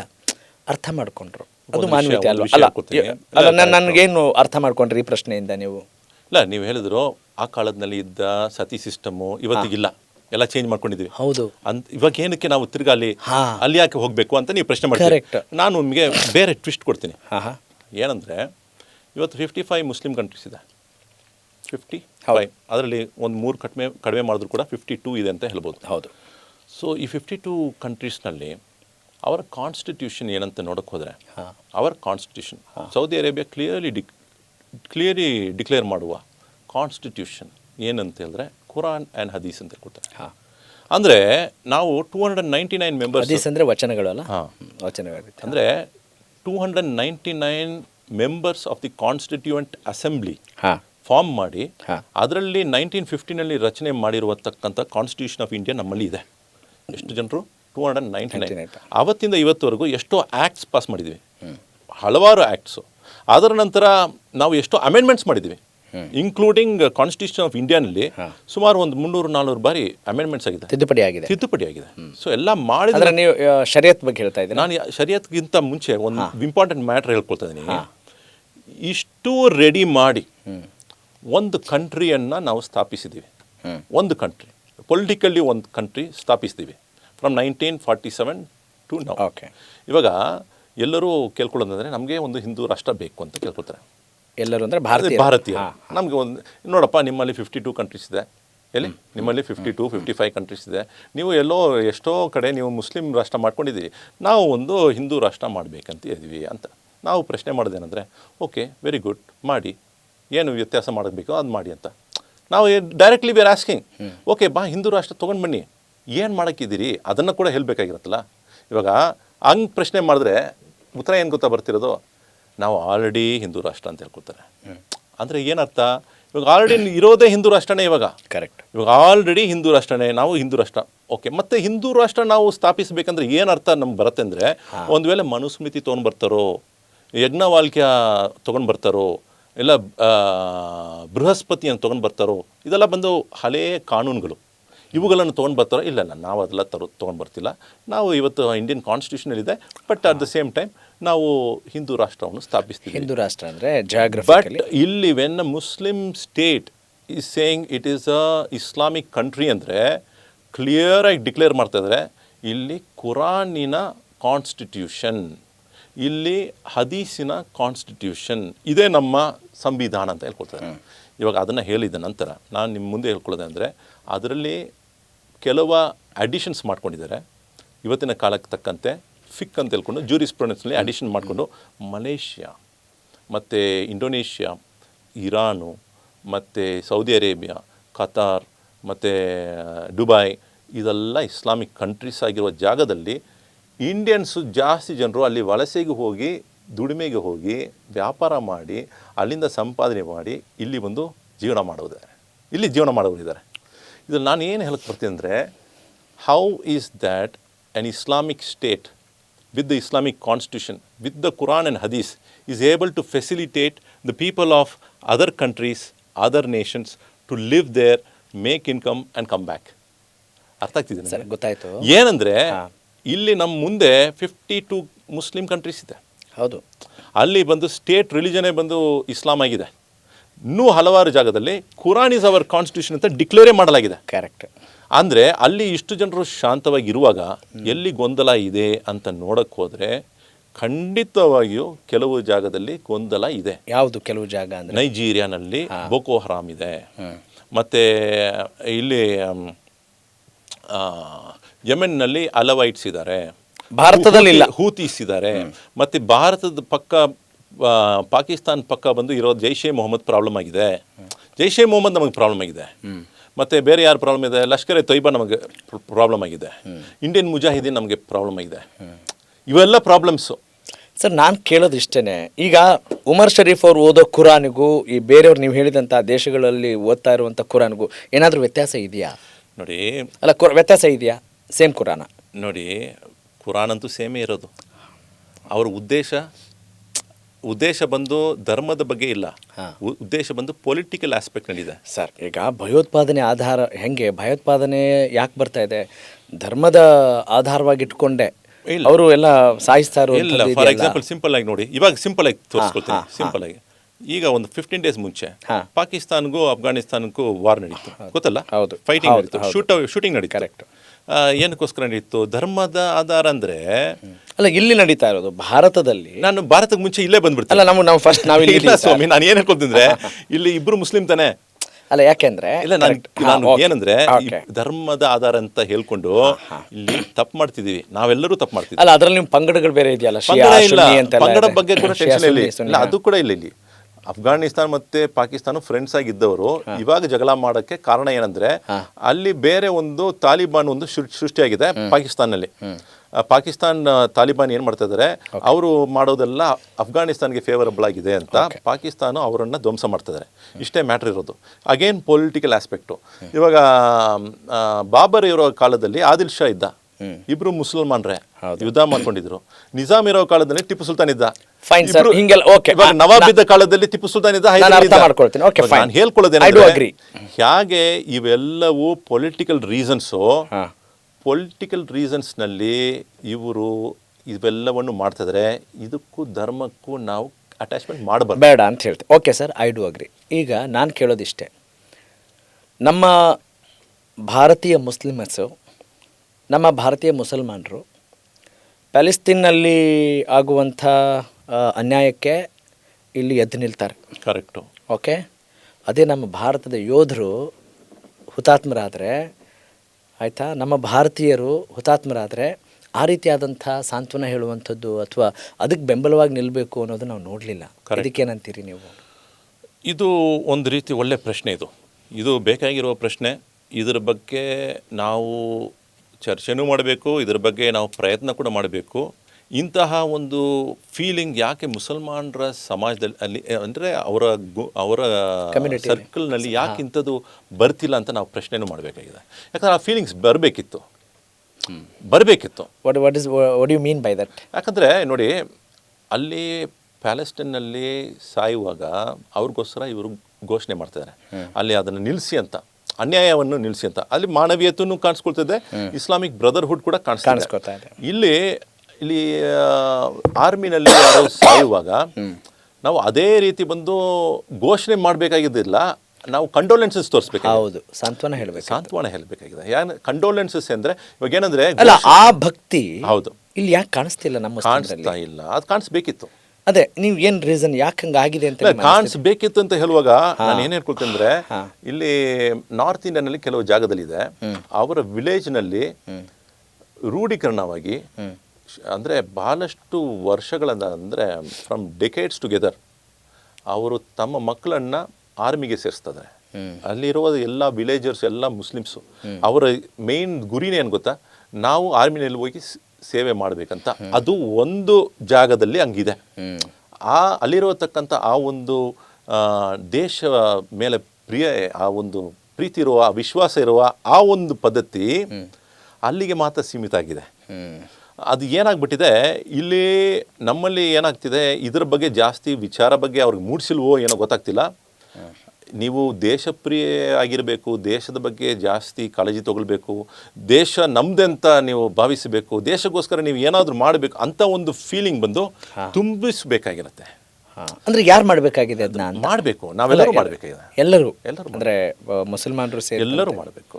ಅಂದ್ರೆ ನಾವು ಅಂದ್ರೆ ಈಗ ನೀವು ಹೇಳಿದ್ರಲ್ಲ, ಇಂಥದನ್ನೆಲ್ಲ ಸಹಿಸ್ಕೊಂಡು ಪ್ರಧಾನಿ ಹೆಂಗೆ ಇಲ್ಲಿ ಎಲ್ಲರೂ ನೀವು ಹೇಳಿದ್ರಲ್ಲ, ಈಗ ನಮ್ಮ ಕೈ ಹಿಡಿದು ಕರ್ಕೊಂಡು ಹೋಗ್ಬೇಕು ಪ್ರಧಾನಿ ಅಂತ, ಇಂಥ ಮನಸ್ಥಿತಿಯಿಂದಿದ್ದಾಗ ಪ್ರಧಾನಿಯವ್ರು ಹೇಗೆ ತಮ್ಮ ಎಕ್ಸ್ಟ್ರಾ ಎಫರ್ಟ್ನ ಹಾಕ್ತಾರೆ ಅದಕ್ಕೆ? ಅಯ್ಯೋ ನಾವು ಇಷ್ಟೆಲ್ಲ ಎಲ್ಲ ಒಳ್ಳೇದು ಮಾಡ್ತಾ ಇದ್ರು ಕೂಡ ಇವ್ರ ಭಾವನೆ ಹಿಂಗಿದೆ ಅಲ್ಲ ಅಂತ ಅನ್ಸೋದಿಲ್ವಾ? ಇವಾಗ ಪ್ರಧಾನಿ ಬಂದು ಅವಾಗ ಯಾರು ಅರ್ಥ ಮಾಡ್ಕೋಬೇಕಾಗಿದೆ? ಇವಾಗ ಏನಂದ್ರೆ ನಮ್ಮ ಆರಂಭದಲ್ಲಿ ಹೇಳಿದ್ರೆ ನಮ್ಮ ಬೆಂಬಲ ಅವ್ರಿಗಿಲ್ಲ ಅಂದ್ರಿ. ನಮ್ಮ ಬೆಂಬಲ ಏನಕ್ಕೋಸ್ಕರ ಇಲ್ಲ ಅಂದ್ರೆ, ಇವಾಗ ಅವ್ರು ತೋರಿಸ್ಕೊಳ್ಬೇಕಾಗಿರುತ್ತೆ ನಾನು ಭೇದ ಭಾವ ಮಾಡ್ತಿಲ್ಲ. ಅಂದರೆ ನೀವು ಹೇಳಿದ್ದರಲ್ಲಿ ಅನೇಕ ವಿಚಾರವನ್ನು ನಾನು ಒಪ್ಪಿಗೆ ಕೊಡ್ತೀನಿ. ಏನಂದರೆ ಅನೇಕರು ಮುಸಲ್ಮಾನರ ಸಮುದಾಯದಲ್ಲಿ ಅವರು ಕೊಡುವಂಥ ಎಷ್ಟೋ ಬೆನಿಫಿಟ್ಗೆ ಅವರು ಮುಂದೆ ಬಂದು ಅದನ್ನು ಪ್ರಯೋಗಿಸ್ತಾ ಇದ್ದಾರೆ, ಪ್ರಯೋಜನ ತಗೊಳ್ತಾ ಇದ್ದಾರೆ. No doubt about it. ಇಲ್ಲಿ ಏನು ಪ್ರಾಬ್ಲಮ್ ಆಗುತ್ತೆ ಅಂದರೆ, ಇವಾಗ ಯು ಪಿನಲ್ಲಿ ಎನ್ಕೌಂಟರ್ ನಡೆಯುತ್ತೆ, ಇಲ್ಲ ಬುಲ್ಡೋಸರ್ ಕಲ್ಚರ್ ನಡೆಯುತ್ತೆ. ಅಂದರೆ ಎಕ್ಸ್ಟ್ರಾ ಜುಡಿಷಿಯಲ್ ಪನಿಷ್ಮೆಂಟ್ ನಡೀತಿದೆ. ಜುಡಿಷಿಯಲ್ ಪನಿಷ್ಮೆಂಟ್ ಅಂದರೆ ಅಲ್ಲಿ ಟ್ರಯಲ್ ಪಾಸ್ ಆಗಬೇಕು, ಯಾರು ತಪ್ಪು ಮಾಡಿದನೋ ಅವನಿಗೆ ಶಿಕ್ಷೆ ಕೊಡಲೇಬೇಕು. ಇವಾಗ ತಂದೆ ಮಾಡಿರೋ ತಪ್ಪಿಗೆ ಮಗನಿಗೆ ಶಿಕ್ಷೆ ಕೊಡಬೇಕಾ? ಇಲ್ಲ. ಮನೆ ಒಡೆದಾಗ್ಬಿಟ್ರೆ ಯಾರಿಗೆಲ್ಲ ಶಿಕ್ಷೆ ಆಗುತ್ತೆ? ಇಡೀ ಫ್ಯಾಮಿಲಿಗೆ. ಸೊ ಇಂಥದ್ದು ನಡೆಯುವಾಗ ನಾವು ಎಕ್ಸ್ಪೆಕ್ಟ್ ಮಾಡೋದು ಏನಂದರೆ, ಪ್ರಧಾನಿಯವರು ಒಂದು ವಾಯ್ಸ್ ಕೊಡಬೇಕು, ಇದು ಮಾಡಬಾರ್ದು, ಇದು ಅನ್ಯಾಯ ಅಂತ ಒಂದು ವಾಯ್ಸ್ ಕೊಟ್ಟರೆ ಸಾಕಾಗತ್ತೆ. ಏನಿಲ್ಲ, ನೀವೇನು ಮಾಡಬೇಕಾಗಿಲ್ಲ, ಬರೀ ಒಂದು ವಾಯ್ಸ್, ಇದು ಮಾಡಬೇಡಿ, ಶಿಕ್ಷೆ ಯಾರಿಗೆ ಕೊಡಬೇಕೋ ಅವ್ರಿಗೆ ಶಿಕ್ಷೆ. ಈಗ ಹೇಗೆ ನಿಮಗೆ ನಿರೀಕ್ಷೆ ಇದೆಯೋ ಹೌದು, ಅದೇ ರೀತಿ ಒಂದು ನಿರೀಕ್ಷೆ ಇದೆ ಭಾರತೀಯರಿಗೆ. ಏನು ನಿರೀಕ್ಷೆ ಇದೆ? ಎಲ್ಲೇ ಇಸ್ಲಾಮಿಕ್ ಭಯೋತ್ಪಾದನೆ ಆದಾಗ ಹೀಗೆ ಮಾಡಬಾರ್ದು ಅಂತ ಒಂದು ವಾಯ್ಸ್ ರೈಸ್ ಆಗಲ್ಲ ಯಾವ ಮುಸಲ್ಮಾನ್ ಗುರುಗಳಿಂದ, ಇಸ್ಲಾಮಿಕ್ ಧರ್ಮಗುರುಗಳಿಂದ. ಅದಕ್ಕೇನು ಹೇಳ್ತೀರಿ? ಆ್ಯಕ್ಚುಲಿ ಎಷ್ಟೋ ಕಾನ್ಫರೆನ್ಸ್ ಮಾಡಲಾಗಿದೆ, ಎಷ್ಟೋ ಕಾನ್ಫರೆನ್ಸ್ ದಿಯೋಬಂದ್ ಮಾಡಲಾಗಿದೆ, ಜಮಿಯತೆ ಉಲಮಾ ಅಹ್ಲೆ ಹದೀಸ್ ಮಾಡಿದ್ದಾರೆ, ಜಮಿಯತೆ ಉಲಮಾ ಹಿಂದೂ ಅಂದ್ರೆ ಅರ್ಷದ್ ಮದನಿ ಅವರ ನೇತೃತ್ವದಲ್ಲಿ ನಡೆದಿದೆ. ಮತ್ತೆ ಅವರು ಆಲ್ರೆಡಿ ಬಂದು ಕಾಂಗ್ರೆಸ್ ಪಾರ್ಟಿ ಜೊತೆಗೆ ಕೈ ಜೋಡಿಸ್ಕೊಂಡಿದ್ದಾರೆ. Okay, politically they are sound with Deobandi background. Okay, ಅದೆಲ್ಲ ಬಂದು ಎಲ್ಲರೂ ಮಾಡಿದ್ದಾರೆ, ಮಾಡ್ತಾನೆ ಇದ್ದಾರೆ. ಸೊ ಅದರಲ್ಲಿ ಏನು ಸಂಶಯ ಬೇಕಿಲ್ಲ. ಅದೇ ರೀತಿ ಇಂತಹ ಘಟನೆಗಳು ನಡೆಯುವಾಗ ನಮ್ಗೆ ಎರಡು ತರ ಒಂದು ಫೀಲಿಂಗ್ ಬರುತ್ತೆ. ಒಂದು ಬಂದು ಇದನ್ನ ವಿರೋಧಿಸ್ತೀವಿ, ಯಾರೇ ಮಾಡಿದ್ರು ಶಿಕ್ಷೆ ಆಗ್ಬೇಕಂತ ಹೇಳ್ಕೊಳ್ತೀವಿ. ಆದ್ರೆ ಆ ಆರೋಪಿ ಅಂತ ತೋರಿಸುವಾಗ, ಒಬ್ಬ ಮುಸಲ್ಮಾನನ್ನು ತೋರಿಸುವಾಗ, before the court trial, media trial ಮಾಡಿ ಅವನನ್ನು ಕನ್ವಿಕ್ಟ್ ಮಾಡೋ ರೀತಿಯಲ್ಲಿ ಮಾತಾಡೋದಿದೆಯಲ್ಲ, ಅದು ತಪ್ಪಾಗತ್ತಿದೆ. ಯಾಕಂತ ಹೇಳಿದ್ರೆ ಒಂದು 15 years ಆಗಲಿ 14 years ಆದ್ಮೇಲೆ ಅವನು ನಿರಪರಾಧಿ ಅಂತ ಆಚೆ ಕಳಿಸುವಾಗ ನಮ್ಗೆ ಇನ್ನೂ ಬೇಸರ ಆಗುತ್ತೆ, ಅನ್ಯಾಯವಾಗಿ ಇಷ್ಟು ದಿನ ಅವನನ್ನ ಒಳಗೆ ಹಾಕ್ಬಿಟ್ಟಿದೆ. ಇಲ್ಲ, ನಾನು ಇದನ್ನ ಒಪ್ಕೊಳ್ತೀನಿ. ಅಂದ್ರೆ ಮೈಂಡ್ ಸೆಟ್ ಚೇಂಜ್ ಆಗಬೇಕು ಅಂತ ಹೇಳ್ತಾರೆ, ಎರಡು ಕಡೆ ಆಗ್ತಿದೆ. ಅಂದ್ರೆ ಸರ್, ನನಗೆ ಈಗ ಒಂದು ಎಕ್ಸಾಂಪಲ್ ನೆನಪಾಗ್ತಾ ಇದೆ ನೀವು ಹೇಳಿದ್ದಕ್ಕೆ. Actually I am with you, I do agree your point. ನನಗೆ ಹೇಗೆ ಅನಿಸ್ತಾ ಇದೆ ಅಂದರೆ, ನೀವು ಹೇಳಿದ ಪ್ರಶ್ನೆಗೆ, ಪ್ರತಿದಿನ ಒಬ್ಬ ಕಳ್ಳ ಕದೀತಾ ಇರ್ತಾನೆ. ಹೌದು. ಆದರೆ ಒಂದು ದಿನ ಆತ ಕದಿಯಲ್ಲ. ಹೌದು. ಸಹಜವಾಗಿ ಏನು ಮಾಡ್ತೀವಿ, ಇವ್ನು ಕಳ್ಳ ಇದ್ದಾನೆ, ಇವನೇ ಮಾಡಿರ್ತಾನೆ ಅಂತಾರೆ. ಕರೆಕ್ಟ್. ಆ ಮೈಂಡ್ ಸೆಟ್ ಇರಬಹುದಾ? ಇವಾಗ ನೋಡಿ, ಪ್ರತಿದಿನ ಕಳ್ತನ ಮಾಡ್ತಾ ಇದ್ದಾರೆ. ಇವಾಗ ಉದಾಹರಣೆಗೆ ಈ ಒಂದು ಉದಾಹರಣೆ ಕೊಟ್ಟಿರೋ ಮೂಲಕ ಏನಾಗುತ್ತೆ, ಪ್ರತಿದಿನ ಕಳ್ತನ ಮಾಡೋನು ಇವನೇ ಅಂತ ಗುರುತು ಆಗ್ಬಿಟ್ರೆ ಅವಾಗ ಬೇರೊಂದು ದಿನ ಮಾಡಿದ್ರೆ ಇವನೇ ಮಾಡಿದಾನಂತ ಹೇಳ್ತಾರೆ. ಬಟ್ ಏನಂದ್ರೆ, ಇವಾಗ ನೀವು ಬ್ಯಾಂಗ್ಳೂರಿನಲ್ಲಿ ಇರತಕ್ಕಂಥ ಪರಪನಗರ ಹೋಗಿ ನೋಡಿ, ಪ್ರತಿದಿನ ಎಷ್ಟು ಪರ್ಸೆಂಟೇಜ್ ಮುಸಲ್ಮಾನರು ಕ್ರಿಮಿನಲ್ಸ್ ಆಗಿ ಜೈಲಿಗೆ ಬರ್ತಾರೆ ಅಂತ ನೋಡಿ. ಅದೇ ರೀತಿ ಎಷ್ಟು ಮುಸ್ಲಿಮೇತರರು ಅವರು ಅವ್ರು ಬರ್ತಾ ಇದ್ದಾರೆ ಅಂತ ನೋಡಿ. ನಿಮಗೆ ಎಷ್ಟು ಪರ್ಸೆಂಟೇಜ್ ಇಲ್ಲಿದೆಯೋ ಅದೇ ರೀತಿನೇ ಅಲ್ಲಿ ಒಳಗೇನೂ ಇದೆ. 80% ಬೇರೆ ಸಮುದಾಯದವರು, 20% ಮುಸ್ಲಿಂ ಸಮುದಾಯದವರು ಅಲ್ಲಿ ಬರ್ತಾ ಇದ್ದಾರೆ. ಸಂಖ್ಯೆಯನ್ನು ನೋಡೋಣ. ಇಲ್ಲ, ನೋಡಿ ಸಂಖ್ಯೆಯನ್ನು ನೋಡಿ. ಬಟ್ ಎಷ್ಟು ಪ್ರಪೋರ್ಷನ್ ಅಂತ ನಾನು ಏನಕ್ಕೆ ಹೇಳ್ಕೊಳ್ತೀನಿ ಅಂದರೆ, ನಾನು ಒಳಗಿದ್ದೆ, ನಾನು ಜೈಲೊಳಗೆ ಇದ್ದ ಒಂದು ಕಾರಣಕ್ಕೋಸ್ಕರ ಒಳಗೆ ಇದ್ದಿದ್ದೀನಿ. ಅಲ್ಲಿ ಮುಸಲ್ಮಾನರಲ್ಲಿ ಎಷ್ಟು ಸಮುದಾಯದಲ್ಲಿ ಎಷ್ಟು ಜನರು ಒಳಗೆ ಬಂದಿದ್ದಾರೆ ನೋಡಿದ್ದೀನಿ, ಮತ್ತು ಹಿಂದೂ ಸಮುದಾಯದಲ್ಲಿ ಎಷ್ಟು ಜನರು ಒಳಗೆ ಬಂದಿದ್ದಾರೆ ನೋಡಿದ್ದೀನಿ, ತಮಿಲಿಯನ್ಸ್ ಎಷ್ಟು ಜನರು ಬಂದಿದ್ದಾರೆ ನೋಡಿದ್ದೀನಿ. ಏನು ಹೇಳಕ್ ಬರ್ತೀನಿ ಅಂದರೆ ಯಾವ್ಯಾವ ಕಾರಣಕ್ಕೆ ಬಂದಿದ್ದಾರೆ ಅನ್ನೋದು ನೋಡಿ. ಇವಾಗ ಎಲ್ಲ ನೋಡಿದ ತಕ್ಷಣ ಒಂದು ವಿಷಯದಲ್ಲಿ ಅಂದರೆ ಕ್ರಿಮಿನಲ್ಸ್ ಎಲ್ಲ ಕಡೆನೂ ಬರ್ತಾ ಇದ್ದಾರೆ ಅಂತ ಗೊತ್ತಾಗುತ್ತೆ. ಈ ಟೆರರಿಸಮ್ ಅಂತ ಹೇಳುವಾಗ ನಾನು ಏನಂದರೆ ನಕ್ಸಲೈಟ್ಸು ಟೆರರಿಸಮ್ ಮಾಡ್ತಾ ಇದ್ದಾರೆ, ಗನ್ಸ್ ತೊಗೊಂಡಿದ್ದಾರೆ ಕೈನಲ್ಲಿ, ಅವ್ರನ್ನ ನಾವು ಟೆರರಿಸ್ಟ್ ಅಂತ ಕರಿಬೇಕೋ ಇಲ್ವೋ? ಕರಿಬೇಕಿಲ್ವೋ? ಕರೆಕ್ಟ್. ಯಾರೇ ಸಮಾಜ ಬಾಹಿರ ಚಟುವಟಿಕೆಗಳಲ್ಲಿ ಯಾರೇ ಇದ್ರು, ಕುಲಾನ್ ದೇವಿ ಬಂದು ಕೈನಲ್ಲಿ ವೆಪನ್ಸ್ ತೊಗೊಂಡ್ರು ಶೂಟ್ ಮಾಡೋಕ್ಕೆ, ಆಮೇಲೆ ಅವ್ರು ಪೊಲಿಟಿಷಿಯನ್ ಆದ್ರು, ಗೊತ್ತಿದ್ದಿಲ್ಲ ಅದು. ಮತ್ತೆ ಅವರು ಟೆರರಿಸ್ಟ್ ಆಗಿದ್ರೋ ಇಲ್ವೋ? ಅವ್ರ ಜೊತೆಗಿದ್ದವರು ಟೆರರಿಸ್ಟ್ ಆಗಿದ್ರು. ಸರ್ ಒಂದು ಇಲ್ಲಿ ವೀರಪ್ಪನ್ ಬಂದು ಮೇಟೂರ್ ಡ್ಯಾಮ್ ಪಕ್ಕ ಬಂದು ಅವನು ಏನು ಮಾಡ್ತಿದ್ದ, ಅವನು ಕೂಡ ಪೊಲೀಸ್ ಅವ್ರನ್ನ ಕೊಂದಾಗ್ತಿದ್ದ. ಸೊ ಏನಂದರೆ ಇಲ್ಲಿ ಸೆಲೆಕ್ಟಿವ್ ಆಗಿ ಮುಸ್ಲಿಮ್ಸು ಏನಾದ್ರು ಮುಸ್ಲಿಮ್ಸ್ ಇಂಥ ಕೆಲಸ ಮಾಡಿದ್ರೆ ಟೆರರಿಸ್ಟ್ ಅಂತ ಕರೀದ್ರೆ ನಾನು ತೊಂದರೆ ಇಲ್ಲ. ಬಟ್ ಮುಸಲ್ಮಾನರಲ್ಲಿ ಮಾತ್ರ ಟೆರರಿಸಮ್ ಇದೆ ಅಂತ ಹೇಳಿದ್ರೆ ನಾನು ಅದರಲ್ಲಿ ಅದನ್ನ ಕೌಂಟರ್ ಕೊಡ್ಬೇಕು. ನಾನು ಅದರಲ್ಲಿ ನಾನು ಪ್ರಶ್ನೆ ಮಾಡ್ತಿದ್ರೆ ಹಂಗೆ ಸರ್, ಅಂದ್ರೆ ಯಾವ ಆಧಾರದ ಮೇಲಿದೆ ಅಂತ. ಈಗ ಒಬ್ಬ ಕಳ್ಳತನ ಮಾಡ್ತಾನ, ಹೊಟ್ಟೆಪಾಡಿಗೆ ಮಾಡೋನು ಒಂದು ರೀತಿ ಇರುತ್ತೆ, ಆ ವರ್ಗಗಳು ತಪ್ಪೆ, ಅದನ್ನ ಸರಿ ಅಂತ ಹೇಳ್ತಾ ಇಲ್ಲ. ಆದರೆ ಧರ್ಮದ ಆಧಾರವಾಗಿಟ್ಕೊಂಡು ಸುಮ್ಮನೆ ಮಾಡುವಂಥದ್ದು, ಅದೇ ಪ್ರಶ್ನೆ ಮಾಡ್ತಿದ್ದೀನಿ. ಧರ್ಮದ ಆಧಾರನ ಇದು ಕಾಶ್ಮೀರನ ಆಜಾದ್ ಪೊಲಿಟಿಕಲ್ ಆಸ್ಪೆಕ್ಟ್ನಲ್ಲಿ ಅವರು ಧ್ವಂಸ ಮಾಡೋಕ್ಕೆ ಮುಂದೆ ಬರ್ತಿದ್ರ ನೋಡಿ. ಧರ್ಮದ ಆಧಾರದ ಮೇಲೆ ಅಂದರೆ ಧರ್ಮ ಹೀಗೆ ಹೇಳ್ತಿದೆ, ಆದ್ದರಿಂದ ನಾವು ಬಂದು ಇವ್ರನ್ನ ಕೊಂದಾಗ್ತಿದ್ದೆ ಅಂತ ಹೇಳ್ಬೇಕಾಗಿರುತ್ತೆ. ಬಟ್ ಈ ಕೆಲಸ ಮಾಡುವವರಲ್ಲ. ಸರಿ, ರೀಸೆಂಟಾಗಿ ನಿಮ್ಮ ಪುಲ್ವಾಮಾನೇ ನಿಮ್ಮ ಕಣ್ಮುಂದೆ. ಪುಲ್ವಾಮಾ ಎಂಥ ಏನು ಅದು ಅನಾಗರಿಕ ಘಟನೆ. ಖಂಡಿತ. ಆದ್ರೆ ಮಾಡಿರೋರು ಯಾರು? ಕಾಶ್ಮೀರಿ ಅವರು. Who is that Kashmiri? ಅವನು ಆಜಾದ್ ಕಾಶ್ಮೀರ್ ಬೇಕಂತ ಹೇಳ್ತವನೆ. ಅದು ತಪ್ಪಾಗಿದೆ. ನೀನು ಏನಕ್ಕೆ ಆಜಾದ್ ಮಾಡಬೇಕು? ಭಾರತದ ಜೊತೆಗೆ ಜೀವನ ಮಾಡು, ಯಾಕೆ ನೀನು ಸೆಪ್ರೇಟ್ ಹೋಗ್ಬೇಕು? ಸೊ ಅಂತಹ ಒಂದು ಮನಸ್ಥಿತಿ ಇದಾರಲ್ಲ, ಅವರ ವಿರುದ್ಧ ಮೆಜಾರಿಟಿ ಕಾಶ್ಮೀರೀಸ್ ಇದ್ದಾರೆ. ಇದನ್ನು ನೀವು ಅರ್ಥ ಮಾಡ್ಕೋಬೇಕಾಗಿದೆ. 90% of the Kashmiris are not with the terrorist. Kashmiri ಸಂಘರ್ಷ ಸಮಿತಿ ಅಂತ ಒಂದು ಆರ್ಗನೈಸೇಷನ್ ಇದೆ. ಅಲ್ಲಿ ಇರತಕ್ಕಂಥವ್ರು ಬ್ರಾಹ್ಮಿನ್ಸ್ ಇದ್ದಾರೆ. ಇಲ್ಲಿ ಕಾಶ್ಮೀರಿ ಪಂಡಿತಗಳನ್ನ ಆಚೆ ಕಳಿಸುವಾಗ ಅವ್ರು ರಿಪೋರ್ಟ್ ಮಾಡಿದ್ರು, ಸುಮಾರು ಒಂದು 10-15 ವರ್ಷದೊಳಗೆ ಎಷ್ಟು ಹಿಂದೂಗಳನ್ನ ಕೊಂದಾಗಿದ್ದಾರೆ ಅಂದರೆ 399 ಅಂತ ರಿಪೋರ್ಟ್ ಕೊಟ್ಟಿದ್ರು. ಅದೇ ರಿಪೋರ್ಟು ಕೊಟ್ಟವ್ರೆ ಮುಸಲ್ಮಾನರು ಎಷ್ಟು ಜನರು ಸತ್ತೋಗಿದ್ದಾರೆ ಇದೇ ಟೆರರಿಸ್ಟ್ ಅವ್ರ ಕೈನಲ್ಲಿ ಅಂತ ನೋಡೋಕೆ ಹೋದರೆ 15,000 ಮುಸ್ಲಿಮ್ಸ್ ಆರ್ ಡೆಡ್. ಅಲ್ಲಿರತಕ್ಕಂಥವರು ಅಲ್ಲಿ ಕಾಶ್ಮೀರಿ ಪಂಡಿತ್ ಅವರಿಗೆ ಸಹಾಯ ಮಾಡೋಕ್ಕೆ ಕೂಡ ಮುಂದೆ ಬಂದವರು, ಅವ್ರನ್ನ ಕೊಂದಾಕಿದ್ದಾರೆ. ಯಾರು? ದೇಶದ್ರೋಹಿಗಳು, ಟೆರರಿಸ್ಟ್ಗಳು. ನಾವೇನು ಮಾಡಿದ್ವಿ? ಕಾಶ್ಮೀರಿ ಫೈಲ್ಸ್ ಹೇಳಿದ್ರಿ. ಕಾಶ್ಮೀರಿ ಫೈಲ್ಸ್ನ ತೋರಿಸುವಾಗ ಮುಸಲ್ಮಾನರೆಲ್ಲ ಟೆರರಿಸ್ಟ್ಗೆ ಸಹಾಯ ಮಾಡಿದ್ರು ಮತ್ತು ಹಿಂದೂಗಳನ್ನ ಕೊಲ್ಲುವಾಗ ಅವ್ರು ನೋಡ್ತಾ ಇದ್ರು ಅಂತ ತೋರಿಸುವ ಆ ಒಂದು ನೆರೆಟಿವ್ ಇದಲ್ಲ, ಅದು ಅರ್ಧ ಸತ್ಯ ಇದೆ. ಇನ್ನೂ ಅರ್ಧ ಸತ್ಯ ಏನಿದೆ ಅದನ್ನು ಯಾಕೆ ಮುಚ್ಚುಮರೆ ಯಾಕೆ ಮಾಡಿದ್ರು ನಾನು ಪ್ರಶ್ನೆ ಮಾಡ್ತೀನಿ. ಇನ್ನೂ ಅರ್ಧ ಜನರು ಬಂದು they wanted to support the ಹಿಂದೂಸನ್ನು ಸಪೋರ್ಟ್ ಮಾಡುವ ಸಮುದಾಯ ಇವತ್ತಿದ್ದಾರೆ. ಅಲ್ಲಿ ಕೂಡ ನೀವು ಪಹಲ್ಗಾಮ್ನಲ್ಲಿ ಕೂಡ ಹಿಂದೂಸ್ಗನ್ನ ಕಾಪಾಡೋಕ್ಕಂತ ಒಂದು ಅಲ್ಲಿರುವ ಟೂರಿಸ್ಟ್ಗೆ ಸಹಾಯ ಮಾಡೋಕ್ಕೆ ಮುಂದೆ ಬಂದವರಿದ್ದಾರೆ.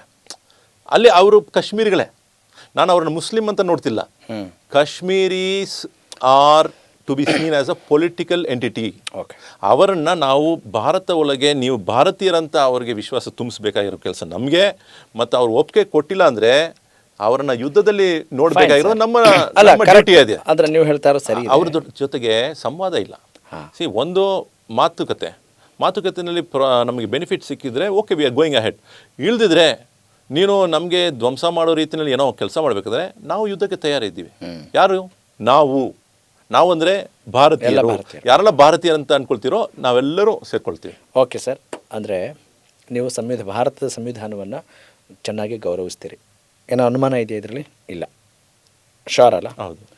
ಈಗ ಕೇಂದ್ರ ಸರ್ಕಾರ ಕೊಡುವಂಥದ್ದು ಅಥವಾ ಭಾರತೀಯ ಸಂವಿಧಾನ ಏನೇನು ನಮಗೆ ಅವಕಾಶಗಳನ್ನು ಕೊಟ್ಟಿದೆಯೋ ಅದೆಲ್ಲವೂ ಕೂಡ ಬಳಸ್ಕೊತೀವಿ. ಹೌದು. ಹೀಗಿರುವಾಗ ಈ ಆಬ್ಜೆಕ್ಷನ್ ಯಾಕೆ? ಈ ಜನಸಂಖ್ಯೆ ನಿಯಂತ್ರಣ ಕಾಯ್ದೆ ಇರ್ಬೋದು, ಪಾಪ್ಯುಲೇಷನ್ ಕಂಟ್ರೋಲ್ಗೆ ಸಂಬಂಧಪಟ್ಟಾಗೆ, ಆಮೇಲೆ ಯೂನಿಫಾರ್ಮ್ ಸಿವಿಲ್ ಕೋಡ್, ಏಕ ನಾಗರಿಕ ಸಂಹಿತೆ ಇರ್ಬೋದು, ಆಮೇಲೆ ತ್ರಿವಳಿ ತಲಾಕ್, ಅದಕ್ಕೆ ಸಂಬಂಧಪಟ್ಟಂಗೆ ಕೂಡ ಬಹಳಷ್ಟು ವಿರೋಧ ಆಯಿತು. ಹೌದು. ಹಿಂಗಿರುವಾಗ ಈ ಡ್ಯುಯಲ್ ಸ್ಟ್ಯಾಂಡರ್ಡ್ ಇರುವಾಗ ಹೆಂಗೆ ನಂಬಬೇಕು? ಇದರಲ್ಲಿ ಒಂದು ಒಳ್ಳೆ ಪ್ರಶ್ನೆ. ಇವಾಗ ಜನಸಂಖ್ಯೆದ ಬಗ್ಗೆ ಅಲ್ಲ, don't you think it's dual standard of Muslims? ಪ್ರಶ್ನೆ ಕ್ಲಿಯರ್ ಆಗಿದೆ. ಬಟ್ ಅದ್ರ ಜೊತೆಗೆ ಒಂದೊಂದು ಅಂಶವನ್ನು ಮಾತಾಡೋಣ. ಆಯ್ತು. ಒಂದು ವಿಷಯ ನೀವು ತೊಗೊಂಡು ಬಂದಿದ್ರು ಪಾಪ್ಯುಲೇಷನ್ ಬಗ್ಗೆ ಮಾತಾಡಿದ್ರಿ. ಇವಾಗ TFR ರೇಟ್ ನಾನು ನೋಡಿದೆ. TFR ರೇಟು ಫರ್ಟಿಲಿಟಿ ರೇಟ್ ಅಲ್ಲ, ಟೋಟಲ್ ಫರ್ಟಿಲಿಟಿ ರೇಟು ಭಾರತಕ್ಕೆ ಬೇಕಾಗಿರೋದು 2.1. 2.1 ಅಂದರೆ ಆವ್ರೇಜ್ ತೊಗೊಳ್ತಾರೆ ಪರ್ಸೆಂಟೇಜ್ನಲ್ಲಿ. 2.1 ಅಂದರೆ 2 ಮಕ್ಕಳಿಗಿಂತ ಜಾಸ್ತಿ ಸ್ವಲ್ಪ ಇರಬೇಕು ಅಂತ ಒಂದು ಸ್ಟ್ಯಾಟಿಸ್ಟಿಕಲ್ ನಂಬರ್ ಇದೆ, ನೀವು ಚೆಕ್ ಮಾಡ್ಕೋಬೋದು. ಇವಾಗ ಹಿಂದೂ ಸಮುದಾಯದಲ್ಲಿ ಕೆಳಗೆ ಬೀಳ್ತಾ ಇದೆ. 2.1 2.0 ಆಯಿತು, ಇವಾಗ 1.9 ಆಗಿಬಿಟ್ಟಿದೆ, ಇನ್ನೂ ಕಡಿಮೆ ಆಗ್ತಿದೆ. ಓಕೆ. ಇದರಿಂದ ಏನಾಗುತ್ತೆ ಅಂದರೆ ಸಮಾಜವನ್ನು ಕಟ್ಟಕ್ಕಾಗಲ್ಲ. ಅದು ಸೈಂಟಿಫಿಕ್ ಆಗಿ ಆಲ್ರೆಡಿ ನಮ್ಮ ಸಂಖ್ಯೆ ಜಾಸ್ತಿ ಆಗಿದೆ, ಸ್ಫೋಟ ಆಗಿದೆ. ಹಂಗಿಲ್ಲ ನೋಡಿ, ಫುಲ್ಲಾಗಿ ಕೇಳಿ. ಅದೇ ನಾನು ಹೇಳೋದು, ಇದನ್ನು ನೀವು ಇನ್ನೂ ಸ್ವಲ್ಪ ಅಧ್ಯಯನ ಮಾಡಿದ್ರೆ ಬೇಸ್ಡ್ ಆನ್ ಎಕಾನಮಿಸ್ಟ್ಗಳು ಏನು ಮಾಡ್ತಾರೆ, ಇವಾಗ ಆಲ್ರೆಡಿ ಮಾಧ್ಯಮಗಳಲ್ಲಿ ಬಂದಿದೆ. ಸರ್, ನಾವು ತುಂಬಾ ಶ್ರೀಮಂತ ರಾಷ್ಟ್ರ ಅಲ್ಲ, ಫಿನಿಶ್ ಮಾಡ್ತೀನಿ, otherwise I would have forgotten. ಇಲ್ಲ ಮರಿಬೇಡಿ, ನಾನು ತೊಗೊಂಡು ಬರ್ತೀನಿ. ಮುಸಲ್ಮಾನರಲ್ಲಿ 2.6 ಇದೆ ಫರ್ಟಿಲಿಟಿ ರೇಟ್. ಮುಸಲ್ಮಾನರಲ್ಲಿ ಕೂಡ 2.6 ಇದೆ. 1947ನಲ್ಲಿ ಮುಸ್ಲಿಂ ಸಮಾಜ ಆಗಲಿ ಹಿಂದೂ ಸಮಾಜ ಆಗಲಿ we were in somewhere in 4 point something 5 point something ಏನೋ ಇದ್ವಿ. ಇವಾಗ ಬಂದು 2.1 ಇದ್ದವರು 1.9 ಬಂದಿದ್ದಾರೆ ಹಿಂದೂಗಳು. ಮುಸಲ್ಮಾನರಲ್ಲಿ 3 ಪಾಯಿಂಟ್ ಏನೋ ಇತ್ತು, ಇವಾಗ 2.6 ಬಂದಿದ್ದಾರೆ. ಇದು ಹೆಲ್ದಿಯಾಗಿ ನಡೀತಿದೆ, ಹೆಲ್ದಿಯಾಗಿ ಹೋಗ್ತಿದೆ. ಏನು ಪ್ರಾಬ್ಲಮ್ ಆಗುತ್ತೆ ಅಂದರೆ, ನೀವು ಜಾಸ್ತಿ ಪಾಪ್ಯುಲೇಷನ್ ಆಗಿದೆ ಅಂತ ಹೇಳಿದ್ರಲ್ಲ, ಇವಾಗ ನಮ್ಮ ಪಾಪ್ಯುಲೇಷನ್ನೇ ನಮಗೆ ಎಕಾನಮಿ. ಸೈಂಟಿಫಿಕಾಗಿ ಹೇಳಬೇಕಂದ್ರೆ ಜಿಯೋ ಮೊಬೈಲ್ ಫೋನ್ ತೊಗೊಂಡ್ಬರ್ಬೇಕಂದ್ರೆ, ಅಂಬಾನಿ ಶ್ರೀಮಂತನಾಗಬೇಕಂದ್ರೆ ಅವನಿಗೆ ಮೋರ್ ದೆನ್ 1 crore ಕನೆಕ್ಷನ್ಸ್ ನಾವು ಕೊಡುವಾಗ ಅವನು ಶ್ರೀಮಂತ ಆಗ್ತಾನೆ. ಕಂಪನಿಗೆ ಏನೋ ಲಾಭ ಬರ್ತಿದೆ, ಸರ್ ಕೆಲಸ ಸಿಗ್ತಿದೆ, ಟ್ಯಾಕ್ಸ್ ಬಂದು ನಾವು ಕಟ್ತಾ ಇದ್ದೀವಿ, ದೇಶವನ್ನು ಕಾಪಾಡೋಕ್ಕಾಗ್ತಿದೆ. ಎಲ್ಲಿ ನಾವು ಎಕಾನಮಿಯನ್ನು ಸ್ಮ್ಯಾಶ್ ಮಾಡೋಕ್ಕೆ ಪಾಪ್ಯುಲೇಷನ್ ಕಡಿಮೆ ಮಾಡ್ತೀವೋ ಎಕಾನಮಿ ಕೆಳಗೆ ಬೀಳುತ್ತೆ. ಇದು ಒಂದು reason. Sir, correct. Second reason ಕೇಳ್ಕೊಬಿಡಿ. ಇದು one of the reason. Second reason ಕೇಳ್ಕೊಬಿಡಿ. ಅದಕ್ಕೆ ಬಹಳಷ್ಟು ಪ್ರಶ್ನೆಗಳು ಬರ್ತವೆ. ಎರಡೇ ಪಾಯಿಂಟು ಏನು ಗೊತ್ತಾ? ಎರಡನೇ ಪಾಯಿಂಟು ವೆರಿ ಸಿಂಪಲ್ ಸರ್. ಇವಾಗ ನಾನು ಹೇಳುವ ಮಾತು ಬಿಟ್ಬಿಡಿ, ಏನು ಸೈಂಟಿಫಿಕ್ ಆಗಿ ಎಕನಾಮಿಸ್ಟ್ಗಳು ಹೇಳ್ತಾರೆ ನೋಡಿ. ಇವಾಗ ಪಾಪ್ಯುಲೇಷನ್ 1.9 ಬಿದ್ದುಬಿಟ್ರೆ, ಕುಸಿದು ಬಿಟ್ಟರೆ ನಿಮಗೆ ಮಧ್ಯವರ್ಗದ ಜನರು ಕಾಣಿಸೋಕ್ಕೆ ಆಗೋದಿಲ್ಲ. ಒಂದು ರಿಟೈರ್ಡ್ ಮೆಂಬರ್ ಸಿಗ್ತಾರೆ, ಇನ್ನೊಂದು ಯಂಗ್ ಯೂತ್ ಸಿಗ್ತಾರೆ. ಮಧ್ಯದಲ್ಲಿ ಅವರನ್ನು ನೋಡ್ಕೊಳ್ಳುವ ಸಮುದಾಯವನ್ನು ಕಟ್ಟಕ್ಕೆ ಜನರು ಸಿಗಲ್ಲ ಅಂತ ಹೇಳುವ ಸೈಂಟಿಫಿಕ್ ರಿಸರ್ಚ್ ಇದೆ. ಸೊ ಪಾಪ್ಯುಲೇಷನ್ ಬೇಡ ಅಂತ ಹೇಳೋರು ಆ್ಯಕ್ಚುಲಿ ಅವ್ರಿಗೆ ಗೊತ್ತಾಗ್ತಿಲ್ಲ ಭಾರತಕ್ಕೆ ಎಷ್ಟು ಹಿಂದೆ ತೊಗೊಂಡೋಗತ್ತೆ ಅಂತ. ಅದಾದ್ರೆ ಅವ್ರಿಗೆ ಅದ್ರ ಬಗ್ಗೆ ಜ್ಞಾನ ಇಲ್ಲ ಅಂತ ಹೇಳ್ತಿದ್ದೀರಾ ಸರ್? ನಾನು ಎಕಾನಮಿಸ್ಟ್ ಮಾತು ಕೇಳಿ ಅಂತ ಹೇಳ್ತಿದ್ದೀನಿ. ಅಲ್ಲ ಸರ್, ಕರೆಕ್ಟು. ಈಗ ಹಾಗಾದ್ರೆ ಯಾಕೆ ಈ ಮಾತುಗಳು ಉದ್ಭವ ಆಗ್ತಾ ಇದ್ದಾವೆ ಸರ್ಕಾರದ ವತಿಯಿಂದ? ಚೈನಾ ಮಾತಾಡಿತ್ತು. ಚೈನಾ ಸರ್, ಒಂದು ನೋಡೋಣ. ಈಗ ಹ್ಯಾಪಿಯೆಸ್ಟ್ ಕಂಟ್ರಿ ಅಲ್ಲಲ್ಲ, ನೀವು ಇದನ್ನ ನೋಡಿರ್ಬೇಕು, ಹ್ಯಾಪಿಯೆಸ್ಟ್ ಇಂಡೆಕ್ಸ್ ಕಂಟ್ರಿಗಳೆಲ್ಲ ಅದು ನೋಡ್ತಾ ಹೋದ್ರೆ ಡೆನ್ಮಾರ್ಕ್ ಇರ್ಬೋದು, ಬೇರೆ ಬೇರೆ ದೇಶಗಳಲ್ಲಿ ಅಲ್ಲೆಲ್ಲ ಬೇರೆ ಬೇರೆ ಶ್ರೀಮಂತ ರಾಷ್ಟ್ರಗಳು. ಹೌದು. ಹೆಂಗಿದೆ? ನಮ್ಮ ಕರ್ನಾಟಕ ಒಂದು ಅರ್ಧ ಭಾಗ ಒಂದು ದೇಶ ಇರ್ತದೆ. ಹೌದು ಅಲ್ವಾ? ಇಡೀ ಸೌದಿ ಅರೇಬಿಯಾ 30 crores ಅಷ್ಟೇ, ಬಹಳ ಕಡಿಮೆ ಇರೋದು. ಹೌದು. But Saudi Arabia is dependent upon India. ಅಲ್ಲ, ಓಕೆ ಸರ್, ನಾನು ಕೇಳ್ತಾ ಇದ್ದೀನಿ ಈಗ. ಡಿಬೇಟಬಲ್ ಗೂಡ್ಸ್, ಶುಗರ್ ಆಗಲಿ, ನಮ್ಮ ಶುಗರ್ ಆಗಲಿ, ನಮ್ಮ ಧಾನ್ಯಗಳಾಗಲಿ ಎಲ್ಲವೂ ನಾವು ಕಳಿಸ್ತಾ ಇದೀವಿ. ಸರ್, ನಾನು ಕೇಳ್ತಾ ಇರೋ ಪ್ರಶ್ನೆ ಹೌದು ಸಿಂಪಲ್. ಓಕೆ, ಈಗ ನೀವೇನು ಹೇಳ್ತಾ ಇದ್ರಿ, ಭಾರತಕ್ಕೆ ನಾವು ಕಾಂಟ್ರಿಬ್ಯೂಟ್ ಮಾಡ್ತಾ ಇದೀವಿ ಈ ಮೂಲಕ ಅನ್ನೋ ಥರದಲ್ಲಿ ಇದ್ದಂಗಿದೆ. ನಾವಿಲ್ಲ, ನಾವು ಕಾಂಟ್ರಿಬ್ಯೂಟ್ ಇಲ್ಲ. ಈ 2.6 ಇರೋದ್ರಿಂದ ನಾವೇನೋ ಶ್ರೀಮಂತ ಆಗ್ತಿಲ್ಲ. ಇಲ್ಲಿ ಏನಂದ್ರೆ ಲೇಬರ್ ಪ್ರಾಬ್ಲಮ್ ಬರಬಾರ್ದಂದ್ರೆ ನಮ್ಮ ಜನಸಂಖ್ಯೆ ಜಾಸ್ತಿ, ನಮ್ಮ ಸಿಚುವೇಶನ್ ಹಿಂದೆ ಹೋಗದೆ ಒಂದು ಬ್ಯಾಲೆನ್ಸ್ ಮೇಂಟೈನ್ ಮಾಡಬೇಕಂದ್ರೆ ಆರ್ಥಿಕ ದೃಷ್ಟಿಯಿಂದ ನೀವು ಹೇಳ್ತಾ ಗೌರ್ಮೆಂಟ್ ಉದ್ಯೋಗಗಳಿಗೆ ಕರೆಕ್ಟಾಗಿ ಫುಲ್ಫಿಲ್ ಮಾಡುವ ರೀತಿಯಲ್ಲಿ ಮೆಂಬರ್ಸ್ ತಯಾರಾಗಬೇಕಂದ್ರೆ 2.1 ನಾವು ಮೇಂಟೈನ್ ಮಾಡಬೇಕು. ನಾನು ಹೇಳ್ಕೊಳ್ಳೋದೇನೆಂದರೆ 2.1ಕ್ಕಿಂತ ಕಡಿಮೆ ಹೋಗಬೇಡಿ ಸರ್. ನಾನು ಚೈನಾ ಬಂದು ಉದಾಹರಣೆ ಕೊಟ್ಬಿಡ್ತೀನಿ. ಚೈನಾ ಬಂದು 2 ಮಕ್ಕಳು ಬೇಡ, ಒಂದೇ ಮಗು ಸಾಕು ಅಂತ ಹೇಳಿದ್ರು. ಇವತ್ತು ರೂಲ್ಸ್ ಮಾಡಿದ್ದಾರೆ, 3 ಮಾಡ್ಕೊಳ್ಳಿ ಅಂತ ಹೇಳಿದ್ದಾರೆ, ಪರ್ಮಿಷನ್ ಕೊಟ್ಟಿದ್ದಾರೆ, ಬೇಕಂತ ಹೇಳ್ತಾರೆ. ರಷ್ಯಾಗೆ ಟ್ಯಾಕ್ಸ್ ಫ್ರೀ ಸರ್, ಮಕ್ಕಳು ಜಾಸ್ತಿ ಇದ್ದರೆ ಟ್ಯಾಕ್ಸ್ ಫ್ರೀ, ಮದುವೆ ಮಾಡ್ಕೊಂಡ್ರೆ ಟ್ಯಾಕ್ಸ್ ಫ್ರೀ. ರಷ್ಯಾ ಮಾಡ್ತಾಯಿದ್ದಾರೆ. ಇಲ್ಲಿ ನಾವು ನಮ್ಮ ಮೇನ್ ಏನಂದರೆ ಸರ್, ಇಲ್ಲಿ ಫರ್ಟಿಲಿಟಿ ಅಂದರೆ ಸಾಯಿಲ್ ಫರ್ಟಿಲಿಟಿ ಇಲ್ಲಿದೆ. ಇಲ್ಲಿರುವತಕ್ಕಂಥ ರಿವರ್ಸು, ನ್ಯಾಚುರಲ್ ರಿಸೋರ್ಸಸ್ಸು. ಅವರು ಫಸ್ಟ್ ಒಂದು 2 ಸಾಕಂತ ಹೇಳಿದ್ರು, ಆಮೇಲೆ ಒಂದೇ ಸಾಕಂತ ಹೇಳಿದ್ರಿ, ಮಗು ಒಂದೇ ಸಾಕು ಅಂತ ಹೇಳಿದ್ರು. ಇವತ್ತಿಗೆ ನಾವು ತಪ್ಪು ಮಾಡಿಬಿಟ್ಟಿದ್ದೀವಿ, ನಮ್ಗೆ 3 ಬೇಕಾಗಿದೆ ಅಂತ ಹೇಳಿದ್ದಾರೆ. ರಷ್ಯಾನಲ್ಲಿ ಯಾರೆಲ್ಲ ಬರ್ತಾರೋ ಜಾಸ್ತಿ ಜನರು ಅಲ್ಲಿ ಬಂದರೆ ಸೌಲಭ್ಯ ಕೊಡ್ತಾರೆ, ಮಕ್ಕಳು ಜಾಸ್ತಿ ಇದ್ದಾರೆ, ಟ್ಯಾಕ್ಸ್ ಎಕ್ಸಂಪ್ಷನ್ ಇದೆ.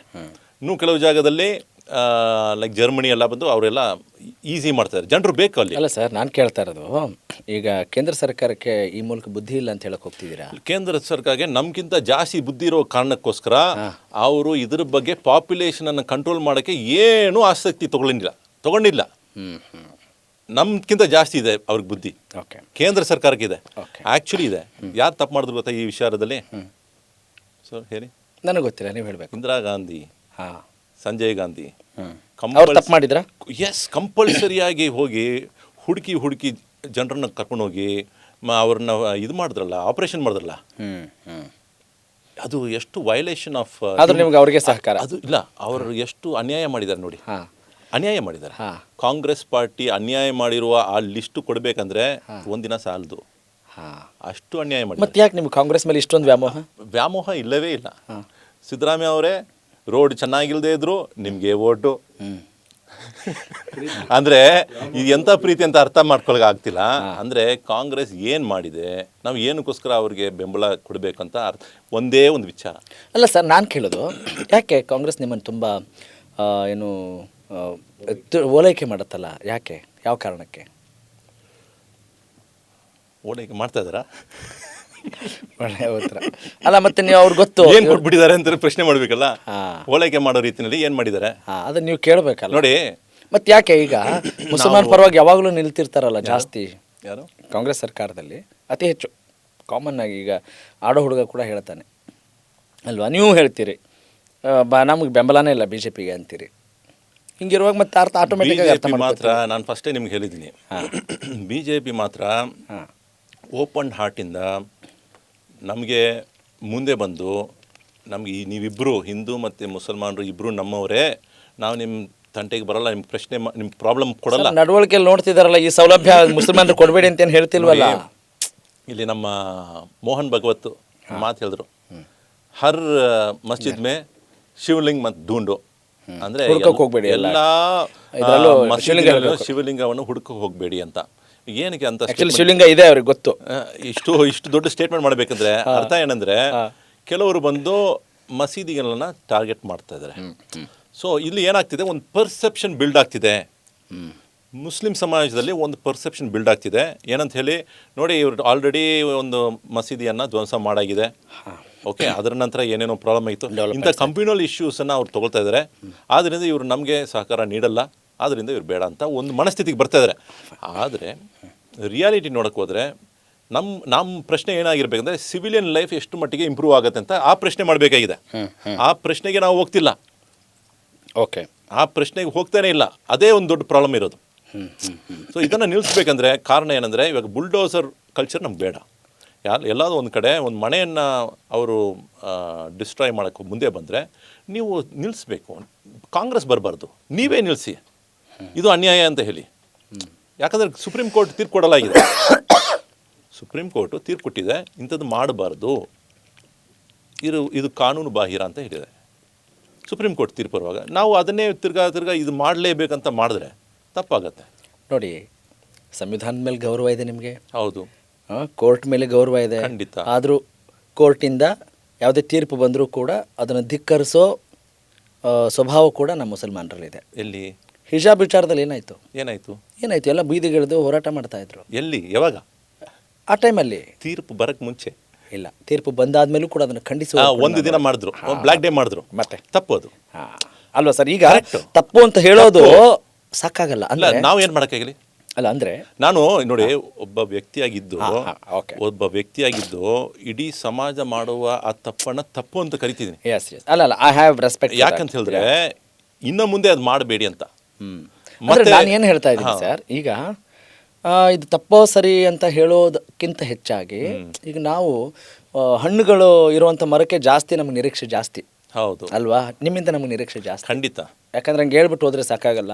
ನಿಮಗೊಂದು ಒಗ್ಗೂಡಿಸೋ ಶಕ್ತಿ ಇದೆ, ನೀವು ಸಂಘಟನಾ ಚತುರರಿದ್ದೀರಿ, ನಿಮ್ಮ ಸಮುದಾಯದ ಎಲ್ಲ ಮುಖಂಡರನ್ನ ಸೇರಿಸುವಂತ ಶಕ್ತಿ ಇದೆ ಅಂತ ಪ್ರಾಮಾಣಿಕವಾಗಿ ಹೇಳ್ತಾ ಇದ್ದೀವಿ. ಹೀಗಿರುವಾಗ ಹಂಗೆ ನಾವು ಹೇಳ್ಬಿಟ್ಟು ಮಾಡ್ತಿಲ್ಲ ಅಂತ ಒಂದು ಪ್ರಶ್ನೆ ಮಾಡ್ತೀವಿ.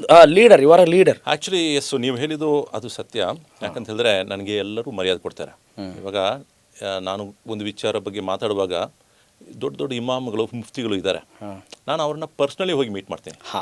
ಪರ್ಸ್ನಲಿ ಹೋಗಿ ಮೀಟ್ ಮಾಡಿಬಿಟ್ಟು ಅವರಿಗೆ ಕೆಲವು ವಿಚಾರ ಹೇಳ್ಕೊಳ್ತೀನಿ. ನಾನು ಇದು ಮಾಡಬಾರ್ದು, ಇದು ನೀವು ನಿಲ್ಲಿಸಿ. ನಾನು ಬಹಿರಂಗವಾಗಿ ಹೋಗಲ್ಲ.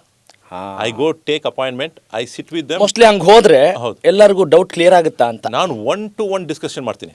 ಇಲ್ಲೇ ಇರುವತಕ್ಕಂಥ ದೊಡ್ಡ ದೊಡ್ಡ ಉಲಮಾ ಜೊತೆಗೆ. That would be a proof ಅಲ್ಲ? ಹೌದು, ನಾನು 1-to-1 ಡಿಸ್ಕಸ್ ಮಾಡ್ತೀನಿ.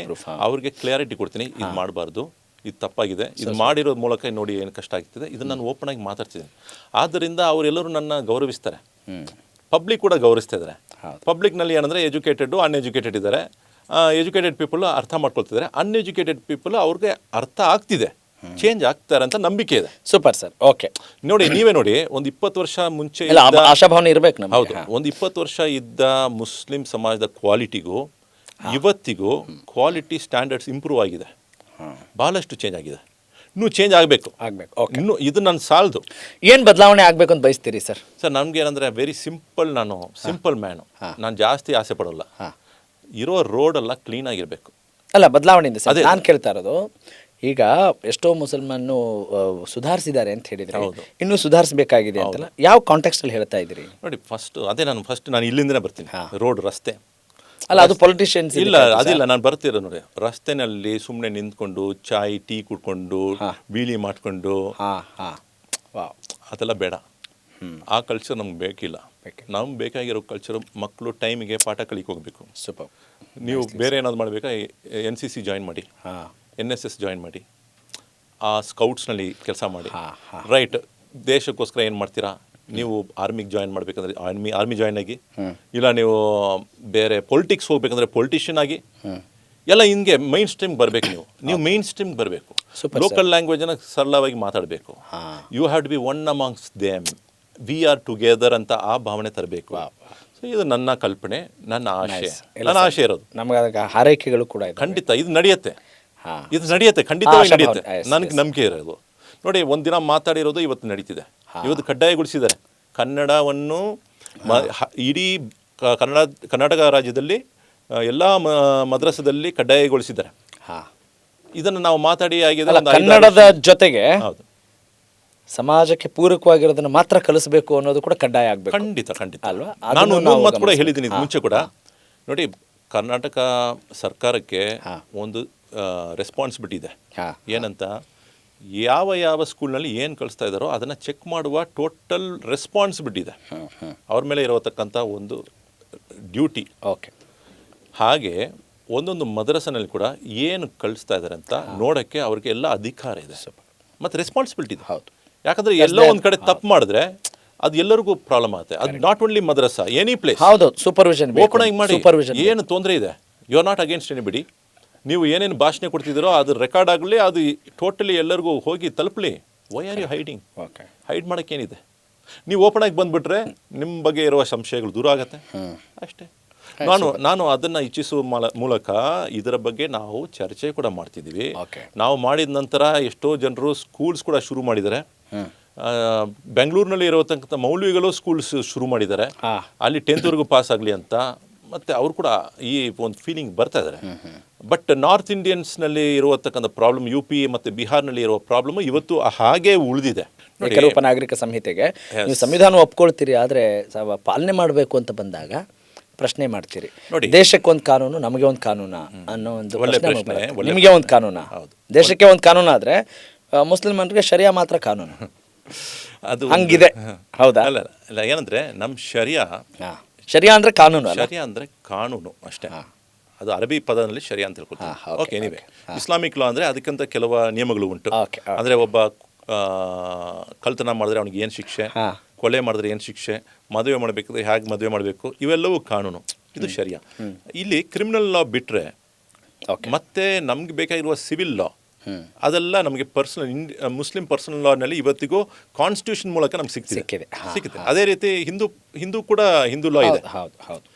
ಬರೀ ಮುಸಲ್ಮಾನ್ಗಳಂತಿಲ್ಲ, ಹಿಂದೂ ಕೂಡ ಸಿಖ್ಗೆ ಇದೆ, ಕ್ರಿಶ್ಚಿಯನ್ಸ್ಗಳು ಕೂಡ ಇದೆ, ಜ್ಯೂಸ್ಗಳು ಇದೆ. ಇದೆಲ್ಲವನ್ನು ಏನಾದರೂ ತಿದ್ದುಪಡಿ ಆಗಬೇಕು ಅಂತ ಅನ್ಸಿದ್ಯಾ ಉಮರ್ ಶರೀಫ್ ಅವರಿಗೆ? ಇವಾಗ ನೋಡಿ, ಅದು ಮಾತಾಡ್ತಾನೆ. ಇನ್ನೊಂದು ವಿಷಯ, UCC ಬಗ್ಗೆ ಮಾತಾಡ್ತೀನಿ. ಅಲ್ಲಿಂದ ಟಚ್ ಮಾಡ್ಕೊಂಡು ಇಲ್ಲಿ ಬರ್ತಿದ್ದೀನಿ. ಯೂನಿಫಾರ್ಮ್ ಸಿವಿಲ್ ಕೋಡ್ ಇದು ಬಂದು part 4 of the constitution, part 4 of the under the directive principles of state policy. ಹೌದು. ಅಂದರೆ ಇದು ಟೋಟಲಿ ಎನ್ಫೋರ್ಸ್ ಮಾಡುವ ಕಾನೂನಲ್ಲ, ಹಾಂ, ಟೋಟಲಿ ಎನ್ಫೋರ್ಸ್ ಮಾಡೋದಲ್ಲ. ಸ್ಟೇಟ್ ರೆಸ್ಪಾನ್ಸಿಬಿಲಿಟಿ ತೊಗೊಳ್ಬೋದು, ಇದು ಮಾಡಿದ್ರೆ ಒಳ್ಳೇದಂತ. ರೈಟ್. ಆ ಪ್ರಕಾರ ಒಂದು ವೇಳೆ ಈ ಕರ್ನಾಟಕ ರಾಜ್ಯ ಬಂದು ಯೂನಿಫಾರ್ಮ್ ಸಿವಿಲ್ ಕೋಡ್ ತರಬೇಕಂತ ತೊಗೊಂಡು ಬಂದರೆ ಫೈನ್. ಇವಾಗ ನಮ್ಗೆ ಬೇಕಾಗಿರೋದಂದರೆ what is uniform civil code, ಇದು ಮಾಡೋ ಮೂಲಕ ಏನು ಬದಲಾವಣೆ ಆಗ್ಬೋದು, ಅದು ಹೇಳಬೇಕಾಗಿರೋದು ಯಾರು? ಕರ್ನಾಟಕ ಸರ್ಕಾರ. ಹೌದು. ಇದು ನಾವು ಯೂನಿಫಾರ್ಮ್ ಸಿವಿಲ್ ಕೋಡ್ ತಂದರೆ ಈ ವಿಷಯದಲ್ಲಿ ಈ ಚೇಂಜಸ್ ಬರುತ್ತೆ ಅಂತ ಅವ್ರು ಹೇಳಬೇಕಾಗಿರುತ್ತೆ. ಅವಾಗ ಇದು ಏನಕ್ಕೆ ಮಾಡ್ತೀರಂತ ನಾವು ಪ್ರಶ್ನೆ ಮಾಡಬೇಕು. ಬಟ್ ಯಾವ ವಿಚಾರಗಳನ್ನು ನೀವು ತೊಗೊಂಡು ಬರ್ತೀರಂತ ಒಂದು ಸ್ಪಷ್ಟನೆ ಕೊಡದೇ ಇರುವಾಗ ನಾವು ಅದು ಬೇಡ ಅಂತ ಯಾಕೆ ಹೇಳಬೇಕು? ಕರೆಕ್ಟ್. ಬೇಕು ಅಲ್ಲ, ಗೊಂದಲ ಅದು ಆಮೇಲೆ ಯೂನಿಫಾರ್ಮ್ ಸಿವಿಲ್ ಕೋಡ್ ಬರೋ ಮೂಲಕ ಏನು ಬದಲಾವಣೆ ಆಗತ್ತೆ? ಯಾವುದೇ ಹಾಗಾದ್ರೆ ಯಾವ ಕಾರಣಕ್ಕೆ ತರ್ತಿರ್ಬೋದು ಅಥವಾ ಅದನ್ನ ಯೋಚನೆ ಮಾಡ್ತಿರ್ಬೋದು ನಿಮ್ಮ ಪ್ರಕಾರ? ನೋಡಿ, ಯೂನಿಫಾರ್ಮ್ ಸಿವಿಲ್ ಕೋಡ್ ಮೂಲಕ ಏಕರೂಪ ನಾಗರಿಕ ಸಂಹಿತೆ, ಸಿಂಪಲ್. ಇವಾಗ ಆಲ್ರೆಡಿ ನಾವು ಯೂನಿಫಾರ್ಮ್ನಲ್ಲಿ ಇಲ್ವೋ, ಯೂನಿಫಾರ್ಮ್ನಲ್ಲಿ ಇದೀವೋ ಇಲ್ವೋ. ಫಾರ್ ಎಕ್ಸಾಂಪಲ್ ಸಿವಿಲ್ ಲಾ ಅಂತ ಬರುವಾಗ ಇವಾಗ ಎಲ್ಲರಿಗೂ ಒಂದೇ ಕಾನೂನು ತಾನೆ. ಟ್ರಾನ್ಸ್ಫರ್ ಆಫ್ ಪ್ರಾಪರ್ಟಿ ನಮಗೂ ನಿಮಗೂ ಎಲ್ಲರಿಗೂ ಒಂದೇ ತಾನೇ ಇರೋದು. ಕರೆಕ್ಟ್. ಬೇರೆ ಏನೋ ಆಗಿದೆಯಾ? ಇಲ್ಲ, ಸೇಮ್ ಇರೋದು. ಎಲ್ಲಿ ಡಿಫ್ರೆನ್ಸ್ ಇದೆ? ಇವಾಗ ನಾವು ಕ್ರೈಮ್ ಮಾಡಿದ್ರೆ ನೀವು ಕ್ರೈಮ್ ಮಾಡಿದ್ರು ಅದು ಯೂನಿಫಾರ್ಮ್ ಸಿವಿಲ್ ಕೋಡ್. ಕ್ರಿಮಿನಲ್ ಕೋಡ್ನಲ್ಲಿ ಎಲ್ಲರೂ ಯೂನಿಫಾರ್ಮ್ ಇದ್ದೀವಿ. ಹೌದು, ಎಲ್ಲರೂ ಯೂನಿಫಾರ್ಮ್. ಆದರೆ ಯೂನಿಫಾರ್ಮ್ ಸಿವಿಲ್ ಕೋಡ್ ಅಂದರೆ ಎರಡು ವಿಚಾರ ಬಗ್ಗೆ ಚರ್ಚೆ ಬರುತ್ತೆ. ಹೌದು. ಒಂದು ಮ್ಯಾರೇಜ್, ಹೌದು, ಮತ್ತೊಂದು ಬಿಸ್ನೆಸ್ಸು, ಇಲ್ಲ ಮತ್ತೊಂದು ಇರ್ಬೋದು ಪ್ರಾಪರ್ಟಿ ಇನ್ಹೆರಿಟೆನ್ಸ್. ಹೌದು, ಇದೆರಡೇ. ಇದು ಬಿಟ್ಟರೆ ಬೇರೆ ಪ್ರಾಪರ್ಟಿ ಇನ್ಹೆರಿಟೆನ್ಸ್ ಇದೆ, ಒಂದು ಪ್ರಾಪರ್ಟಿ ಇನ್ಹೆರಿಟೆನ್ಸ್ ಬರುತ್ತೆ, ಇನ್ನೊಂದು ಮ್ಯಾರೇಜ್ ಬರುತ್ತೆ. ಇದೆರಡೇ ಬರುತ್ತೆ. ಬಿಟ್ಟರೆ ಬೇರೆ ಏನಾದಿದೆ? ಅಲ್ಲ, ಇನ್ನು ನೋಡೋಣ, ಏನಾದೊಂದು ಇರಲಿ. ಅದು ಮ್ಯಾರೇಜ್ ಅಂತ ಬರುವಾಗ ಯಾಕೆ ನೀವು ಮಾತ್ರ 2, 3, 4 ಅಂತ ಮದುವೆ ಮಾಡ್ಕೊಳ್ತೀರಾ, ಒಂದು ಮಾತ್ರ ಸಾಲದ ಅಂತ ಒಂದು ಪ್ರಶ್ನೆ ಬರುತ್ತೆ. ಇದು ಒಂದು ಬರುತ್ತೆ. ಇವಾಗ ಇದು ಯೂನಿಫಾರ್ಮ್ ಸಿವಿಲ್ ಕೋಡ್ನಲ್ಲಿ ಬರುವಾಗ ಮುಸ್ಲಿಂ ಪರ್ಸನಲ್ ಆಗಿ ಇದು ಸರ್ ನಾನು ತಡೆಯಾಗತ್ತೋ? ಕಾನ್ಸ್ಟಿಟ್ಯೂಷನ್ ಈಗ ನನ್ನ ಉದ್ದೇಶ ಆದರೆ ಕೇಳೋ ಉದ್ದೇಶ ಏನು ಅಂದರೆ, ಆ್ಯಕ್ಚುಲಿ ಸರ್ಕಾರ ಯಾವ ಉದ್ದೇಶಕ್ಕೆ ಹಂಗೆ ಹೇಳ್ತಾ ಇದೆ ಅನ್ನೋದನ್ನ ಆಮೇಲೆ ಡಿಸ್ಕಸ್ ಮಾಡೋಣ. ಹೌದು. ಆದರೆ ಇಸ್ಲಾಂ ಏನು ಹೇಳುತ್ತೆ, ಯಾವ್ಯಾವ ಕಾರಣಗಳಿಗೆ ಈ ಆಚರಣೆಗಳನ್ನು ಕೆಲವೊಂದು ಮಾಡ್ಕೊಂಡು ಬಂದಿದೆ, ಅದ್ರ ಬಗ್ಗೆ ಡಿಸ್ಕಸ್ ಮಾಡೋಣ. ಈಗ ಪ್ರವಾದಿ ವಿವಾಹಗಳ ಬಗ್ಗೆ ಕೂಡ ಒಂದಿಷ್ಟು ಚಕಾರಗಳಿದ್ದಾವೆ. ನಿಖಾ ಹಲಾಲ್ ಅಂತ ಕೂಡ ಒಂದಿದೆ. ಹೌದು, ಹಲಾಲ್ ಅಂತಿದೆ. ಅದ್ರ ಬಗ್ಗೆ ನಾವು ಚರ್ಚೆ ಮಾಡೋಣ. ಯಾಕಂತ ಹೇಳಿದ್ರೆ ಸಂವಿಧಾನ ಕೊನೆಗೆ ಏನು ಮಾಡುತ್ತೋ, ಸರ್ಕಾರ ಏನು ಮಾಡುತ್ತೋ ಅದನ್ನು ಪಾಲನೆ ಮಾಡೋ ಜವಾಬ್ದಾರಿ ನಮ್ಮದು. ಆದರೆ ಇದ್ರ ಉದ್ದೇಶ ಏನು, ಧರ್ಮಗಳಲ್ಲಿರೋ ಉದ್ದೇಶ ಏನು, ಆ ಒಂದು ಕುತೂಹಲಿಯಾಗಿ ಒಬ್ಬ ಸ್ನೇಹ ಭಾವದಿಂದ ನಿಮ್ಮಲ್ಲಿ ಕೇಳ್ತಾ ಇದ್ದೀನಿ. ಹೌದು. ಹಲಾಲ್ ಅಂದರೆ ಏನು, ನಿಖಾ ಹಲಾಲ್ ಅಂದ್ರೇನು, ಅದಕ್ಕೂ ಒಂದಿಷ್ಟು ಸಿಕ್ಕಾಪಟ್ಟೆ ಚರ್ಚೆಗಳಿದ್ದಾವೆ. 2-3 ವಿಷಯಗಳ ಬಗ್ಗೆ ನಾವು ಮಾತಾಡಿದ್ವಿ. ಇವಾಗ ಯೂನಿಫಾರ್ಮ್ ಸಿವಿಲ್ ಕೋಡಿಂದ ನಾವು ಹಲಾಲ್ ಬಗ್ಗೆ ಮಾತಾಡ್ತಿದ್ವಿ, ಮತ್ತು ಟ್ರಿಪಲ್ ತಲಾಕ್ ಬಗ್ಗೆ ಮಾತಾಡ್ತಿದ್ವಿ. ಫಸ್ಟ್ ವಿಷಯ ಏನಂದರೆ ಯೂನಿಫಾರ್ಮ್ ಸಿವಿಲ್ ಕೋಡ್ ಅಂದರೆ ಏನು? ಯೂನಿಫಾರ್ಮ್ ಸಿವಿಲ್ ಕೋಡ್ ಅಂದರೆ ಎಲ್ಲರಿಗೂ ಒಂದೇ ಸಮವಾದ ಒಂದು ಸಿವಿಲ್ ಕೋಡ್, ನ್ಯಾಯ. ಅದರಲ್ಲಿ 2 ವಿಷಯ ಬಂದು ನಮ್ಮ ಮೈಂಡ್ಗೆ ಬರೋದೇನೆಂದರೆ, ಒಂದು ಪ್ರಾಪರ್ಟಿ ಇನ್ಹೆರಿಟೆನ್ಸ್, ಹೌದು, ಮತ್ತೊಂದು ಮ್ಯಾರೇಜ್. ಸೊ ಮ್ಯಾರೇಜ್ನಲ್ಲಿ ಎಲ್ಲಿ ಗೊಂದಲ ಅಂತ ನೋಡಿದ್ರೆ, ಮುಸಲ್ಮಾನರಿಗೆ ಮಾತ್ರ ಯಾಕೆ 2, 3, 4 ಅಂತ ಮ್ಯಾರೇಜ್ಗೆ ಅನುಮತಿ ಇದೆ, ಅವರು ಕೂಡ ಅದನ್ನು ನಿಲ್ಲಿಸಿ ಅಂತ ಒಂದು ಪ್ರಶ್ನೆ ಬರ್ತದೆ. ಒಂದು ವೇಳೆ ಕಾನೂನು ಮೂಲಕ ನಿಲ್ಲಿಸಿದರೆ ಮುಸಲ್ಮಾನರು ಪಾಲಿಸಲೇಬೇಕು. ಒಂದು ವೇಳೆ ಕಾನೂನು ಆದರೆ 2, 3, 4 ಮದುವೆ ಮಾಡೋಂಗಿಲ್ಲ ಅಂತ ಕಾನೂನು ಬಂದರೆ ಆವಾಗ ಮುಸಲ್ಮಾನರು ಅದರ ಪ್ರಕಾರ ಜೀವನ ಮಾಡಬೇಕಾಗಿರುತ್ತೆ. ಇಲ್ಲಿಲ್ಲ ನಾವು ಒಂದು 2 ಮಾಡ್ತೀವಿ ಅಂತ ಚಾನ್ಸ್ ಇಲ್ಲ. ಯಾಕಂದರೆ ಇಲ್ಲಿ ಕಾನೂನು ಬದ್ಧವಾಗಿ ಇರಬೇಕಾಗಿರುತ್ತೆ. ನಮ್ಮ ನಂಬಿಕೆ ಇದೆ, ಕುರಾನ್ನಲ್ಲಿ ದೇವನು ಅನುಮತಿ ನೀಡಿದ್ದಾನೆ 2, 3, 4ವರೆಗೂ.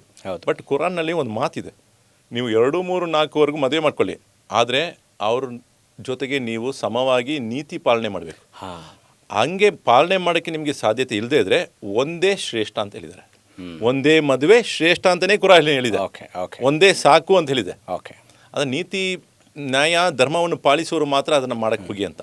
ಅಲ್ಲ, ನಾನು ಒಂದು ಡಿಸ್ಕ್ಲೇಮರ್ ಕ್ಲಾರಿಟಿ ಕೊಟ್ಬಿಡ್ತೀನಿ. ಇದ್ರೆ ಯಾವ ಪರಾನೂ ಇಲ್ಲ, ವಿರೋಧನೂ ಇಲ್ಲ. ಹೌದು. ಆ ಚರ್ಚೆಯನ್ನು ಜನರ ನೀವು ತೊಗೊಂಡು ಬರಬೇಕು, ನಿಮ್ಮ ಹಕ್ಕಿದೆ. ಪರಾನೂ ಇರ್ಬೋದು, ವಿರೋಧನೂ ಇರ್ಬೋದು, ತೊಂದರೆ ಇಲ್ಲ. I am okay with that. So ಹಾಗಾಗಿ ನಾನು ಹೇಳ್ಕೊಳ್ಳೋದು ಏನಂದರೆ, ಇಲ್ಲಿ ಬಂದು ಈ ಮ್ಯಾರೇಜ್ ಒಂದು ಇಶ್ಯೂ ಬಿಟ್ಟರೆ ಪ್ರಾಪರ್ಟಿ ಇನ್ಹೆರಿಟೆನ್ಸ್ ಬರುತ್ತೆ. ನಮ್ಮ ಪ್ರಕಾರ ಏನಂದರೆ, ಹೆಂಗಸಿಗೆ ಬಂದು ಅರ್ಧ ಕೊಡಬೇಕು, ಸಂಪತ್ತಿನಲ್ಲಿ ಅರ್ಧ ಆಸ್ತಿ ಅವ್ರಿಗೆ ಹೋಗುತ್ತೆ, 1 ಫುಲ್ ಆಸ್ತಿ ಬಂದು ಗಂಡಸಿಗೆ ಹೋಗುತ್ತೆ ಅಂತ ನಮ್ಮ ಕಾನೂನು ಇದೆ, ನಿಯಮ ಇದೆ. ಅಂದರೆ ಒಬ್ಬ ವ್ಯಕ್ತಿ 1.5 ಕೋಟಿ ಬಿಟ್ಟು ಹೋಗ್ತದನಂದರೆ ಅವನಿಗೆ ಒಂದು ಗಂಡು ಮಗು ಮತ್ತು ಮಗ ಮತ್ತು ಒಂದು ಮಗಳಿದ್ರೆ 1 ಕೋಟಿ ಆ ಹುಡುಗನಿಗೆ ಹೋಗುತ್ತೆ, ಅರ್ಧ ಕೋಟಿ ಯಾರಿಗೂ ಹೋಗುತ್ತೆ? ಹುಡುಗಿಗೆ ಹೋಗುತ್ತೆ. ಇವಾಗ ಕೇಳ್ಕೊಳ್ಳೋರು ಕೇಳ್ಕೊಳ್ತಾರೆ, ಇದು ಅಸಮಾನತೆ. ಇದು ಅನ್ಯಾಯ ಅಂತ ಕೇಳ್ಕೊಳ್ಳೋರು ಕೇಳ್ಕೊಳ್ತಾರೆ. ಇದು ನೋಡುವಾಗ ಹಾಗೆ ಕಾಣಿಸುತ್ತೆ. ಆದರೆ ಅವನು 1 ಕೋಟಿ ತೊಗೊಂಡು ಹೋಗ್ತಾನಲ್ಲ, ಅವ್ನಿಗೆ ಏನೇನು ಕರ್ತವ್ಯ ಇದೆ ಅಂತ ಕುರಾನಿನ ಪ್ರಕಾರ ಏನಂದರೆ, ಮದುವೆ ಮಾಡುವಾಗ ಹೆಂಗಸಿಗೆ ಇವನು ಮಹರ್ ಕೊಡಬೇಕು. ಹೆಂಗಸು ಮದುವೆ ಮಾಡೋಕ್ಕೆ ಮುಂಚೆ ಅವಳು ಕೇಳ್ಕೊಳ್ತಾರೆ ನನಗೆ ಎಷ್ಟು ಗೋಲ್ಡ್ ಆಗ್ತೀಯ ಅಂತ. ಓಕೆ, ಮದುವೆ ಮಾಡುವಾಗ ವರದಕ್ಷಿಣೆ ಗಂಡಸು ತೊಗೊಳ್ಬಾರ್ದು. ಅದರ ನಂತರ ಮನೆ ಮಾಡ್ಕೊಳ್ಬೇಕು. ಇವನೇ ಮನೆ ಮಾಡ್ಕೊಳ್ಬೇಕು. ಆ ಹೆಂಗಸಿಗೆ ಮನೆ ಮೇಂಟೆನೆನ್ಸ್ ಎಲ್ಲ ಇವನೇ ನೋಡ್ಕೊಳ್ಬೇಕು. ಓಕೆ, ಮತ್ತು ಮದುವೆ ಮಾಡುವ ಖರ್ಚು ವಲಿಮಾ ಅಂತ ಅದು ಊಟ ಕೊಡ್ತಾರಲ್ಲ, ಆ ಊಟ ಕೂಡ ಇವನೇ ಖರ್ಚು ಮಾಡಬೇಕು. ಆ ಹೆಂಗಸಿಗೆ ಮೆಟರ್ನಿಟಿ ವಾರ್ಡ್ನಲ್ಲಿ ನಡೆಯುವ ಎಲ್ಲ ಖರ್ಚು ಇವನೇ ನೋಡ್ಕೊಳ್ಬೇಕು. ಓಕೆ, ಎಲ್ಲ ಖರ್ಚು ಇವಂದೇ. ಹೆಂಗಸ್ದು ಏನು ಖರ್ಚಿಲ್ಲ. ಮತ್ತು ಅವಳು ಕೊಟ್ಟಿರುವ ಆ ಹಣವನ್ನು ಅವಳು ಯಾರಿಗೆ ಬೇಕಾದರೂ ಕೊಡ್ಬೋದು. ಆ 50 lakhs ಅವ್ರಿಗೆ 50 lakhs ಅವ್ರಿಗೆ ಸಿಕ್ಕಿದ್ರೆ ಅವಳು ವ್ಯಾಪಾರ ಮಾಡ್ಬೋದು.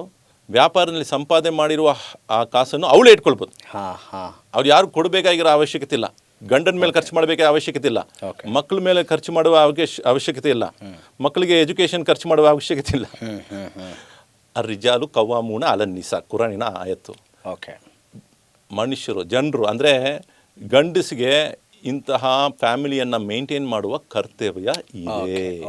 ಹಾಗೆ ನೋಡಕ್ಕೆ ಹೋದರೆ ಈಕ್ವಾಲಿಟಿ ಅಂತ ಮಾತಾಡಬೇಕಂದ್ರೆ ಈಕ್ವಲ್ ಆಗಿ ಬಂದ್ಬಿಡೋಣ. ಏನು ಮ್ಯಾಟರ್ನಿಟಿ ಖರ್ಚು ನೀನು ತಗೊಳ್ಳೋ, ಈಕ್ವಲ್ ತಾನೆ. ಮದುವೆ ಎಕ್ಸ್ಪೆನ್ಸು ನೀನು ನೋಡ್ಕೊ, ನಾವು ಶೇರ್ ಮಾಡ್ಕೊಳ್ಳೋಣ, ಎಲ್ಲದ್ರೂ ಶೇರ್ ಮಾಡೋಣ. ನಾನು ದುಡಿತೀನಿ, ನೀನು ದುಡಿ. ಸಮಾನತೆ. ಅಂತಹ ಸಮಾನತೆ ಬೇಕಂದರೆ ಡೆಲಿವರಿಯಿಂದ ನಾವು ಇಬ್ಬರು ಸೇರ್ಕೊಂಡು ಖರ್ಚು ಮಾಡಬೇಕು ಎಲ್ಲರೂ. ಅಂದರೆ ಆವಾಗ ಗೊತ್ತಾಗತ್ತೆ ಹೆಂಗಸಿಗೆ ಅದು ಎಷ್ಟು ದೊಡ್ಡ ಟೆನ್ಷನ್ ಕೆಲಸ ಅಂತ. ಬಿಸ್ನೆಸ್ ಮಾಡೋಕ್ಕೆ ಗಂಡಸರು ಎಷ್ಟು ಶ್ರಮ ತೊಗೊಳ್ತಾರಂತ ಹೆಂಗಸರಿಗೆ ಅರ್ಥ ಆಗೋದಿಲ್ಲ. ಬಿಸ್ನೆಸ್ ಮಾಡೋದ್ರಲ್ಲಿ, ಕೆಲಸ ಮಾಡೋದ್ರ ಬಗ್ಗೆ ಮಾತಾಡ್ತಿಲ್ಲ ನಾನು. ಒಂದು ಜಾಗದಲ್ಲಿ ಹೋಗ್ಬಿಟ್ಟು ಟೈಪ್ ರೈಟಿಂಗ್ ಮಾಡೋದು, ಮತ್ತು ಅಲ್ಲಿ ಹೋಗ್ಬಿಟ್ಟು ಬೇರೆ ಏನಾದರೂ ಕಂಪ್ಯೂಟರ್ನಲ್ಲಿ ಕೆಲಸ ಮಾಡೋದು, ಅದು ಬೇರೆ ವಿಷಯ. ಬಟ್ ಬಿಸ್ನೆಸ್ನಲ್ಲಿ ಜವಾಬ್ದಾರಿ ತೊಗೊಂಡು ಪ್ರಾಫಿಟ್ ಲಾಸಿಗೆ ತಯಾರಾಗಿ ಮುಂದೆ ಬರೋನಿದ್ದಾನಲ್ಲ, ಆ ಒಂದು ಮೈಂಡ್ಸೆಟ್ಟು ಜೆಂಟ್ಸ್ಗೆ ಜಾಸ್ತಿ ಇರೋದು. ಲೇಡೀಸ್ಗೆ ಕಮ್ಯುನಿಕೇಷನ್ ಸ್ಕಿಲ್ಸ್ ಇದೆ, ಅದು ಅವ್ರಿಗೆ ಇರೋದು. ಟೀಚಿಂಗ್ ಸ್ಕಿಲ್ಸ್ ಇದೆ ಅವ್ರಿಗೆ. ಖರ್ಚು ಮಾಡೋದ್ರಲ್ಲಿ ಯಾರ್ದು ನಿಮ್ದು ಜಡ್ಜ್ಮೆಂಟ್? ನಾನು ಸೈಂಟಿಫಿಕ್ ಆಗಿ ಕೊಡ್ತೀನಿ, ಎಮೋಷ್ನಲ್ ಆಗಿ ಕೊಡ್ತೀನಿ, ಸೈಕಾಲಜಿಕಲ್ ಆಗಿ ಕೊಡ್ತೀನಿ. ಒಬ್ಬ ಗಂಡಸು ಅವನು ಸಂಪಾದನೆ ಮಾಡಿದ್ದಾನೆ, ಅವನೇ ಖರ್ಚು ಮಾಡೋನು. ಅವನು ಚಪ್ಪಲಿ ಹಾಕೊಳ್ಳೋದಾಗಲಿ ಶೂ ಹಾಕೊಳ್ಳೋದಾಗಲಿ ಅವನು ಹೆಂಗೆ ಚೂಸ್ ಮಾಡ್ತಾನೆ ಅಂದರೆ ಲಿಮಿಟೆಡ್ ರೇಟ್ನಲ್ಲಿ ಚೂಸ್ ಮಾಡ್ತಾನೆ. ಹೆಂಗಸು ಕೈನಲ್ಲಿ ನೀವು ಒಂದು 50,000 ಕೊಟ್ಬಿಡಿ, ಅವ್ರು ಚಪ್ಪಲಿ ತೊಗೊಂಡು ಬರ್ತಾರೆ. ನೀವು ಅರ್ಥ ಮಾಡ್ಕೊಳಕ್ಕಾಗಲ್ಲ, ಅವ್ರು ಅಷ್ಟು ಚೆನ್ನಾಗಿ ಅಷ್ಟು ಎಕ್ಸ್ಪೆನ್ಸಿವ್ ಆಗಿ ಖರ್ಚು ಮಾಡ್ತಾರೆ. ನಿಮ್ಗಿಂತ ಜಾಸ್ತಿ ಖರ್ಚು ಮಾಡೋದ್ರಲ್ಲಿ ಅವರು ಸೂಪರ್.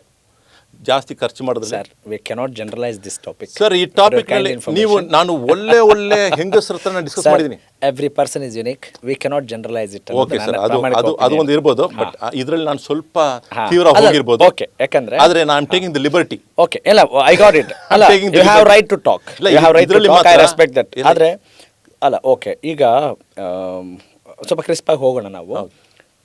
ಸರ್, ಇದೊಂದು ಮಾತು ಮುಗಿಸ್ಬಿಡ್ತೀನಿ. ಹೇಳಿ. ಏನಕ್ಕೆ ನಾನು ನಿಮ್ಗೆ ಹೇಳ್ಕೊಳ್ತೀನಿ ಅಂದರೆ, women are emotional.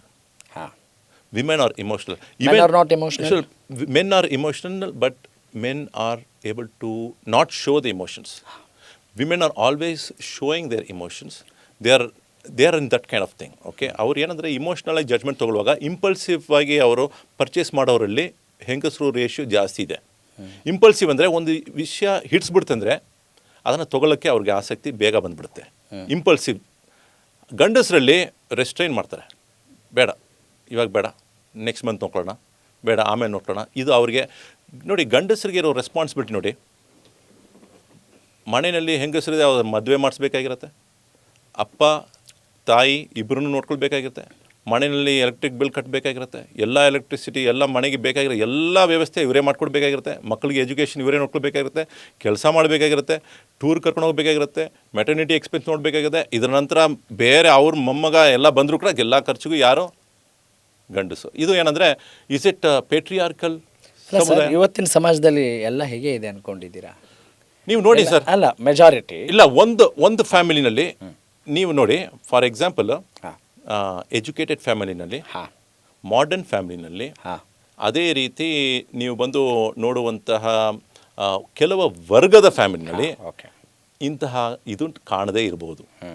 ಮೆಜಾರಿಟಿನಲ್ಲಿ I am not talking about the ಎಕ್ಸ್ಕ್ಲೂಸಿವಿಟಿಯಲ್ಲಿ ನಾನು ಹೇಳಿದಂಗೆ ನೀವು ಹೇಳಿದಂಗೆ ಅಂಥದ್ದು ಇರ್ಬೋದು. ಬದಲಾವಣೆ ಆಗಿದೆ. Modern okay.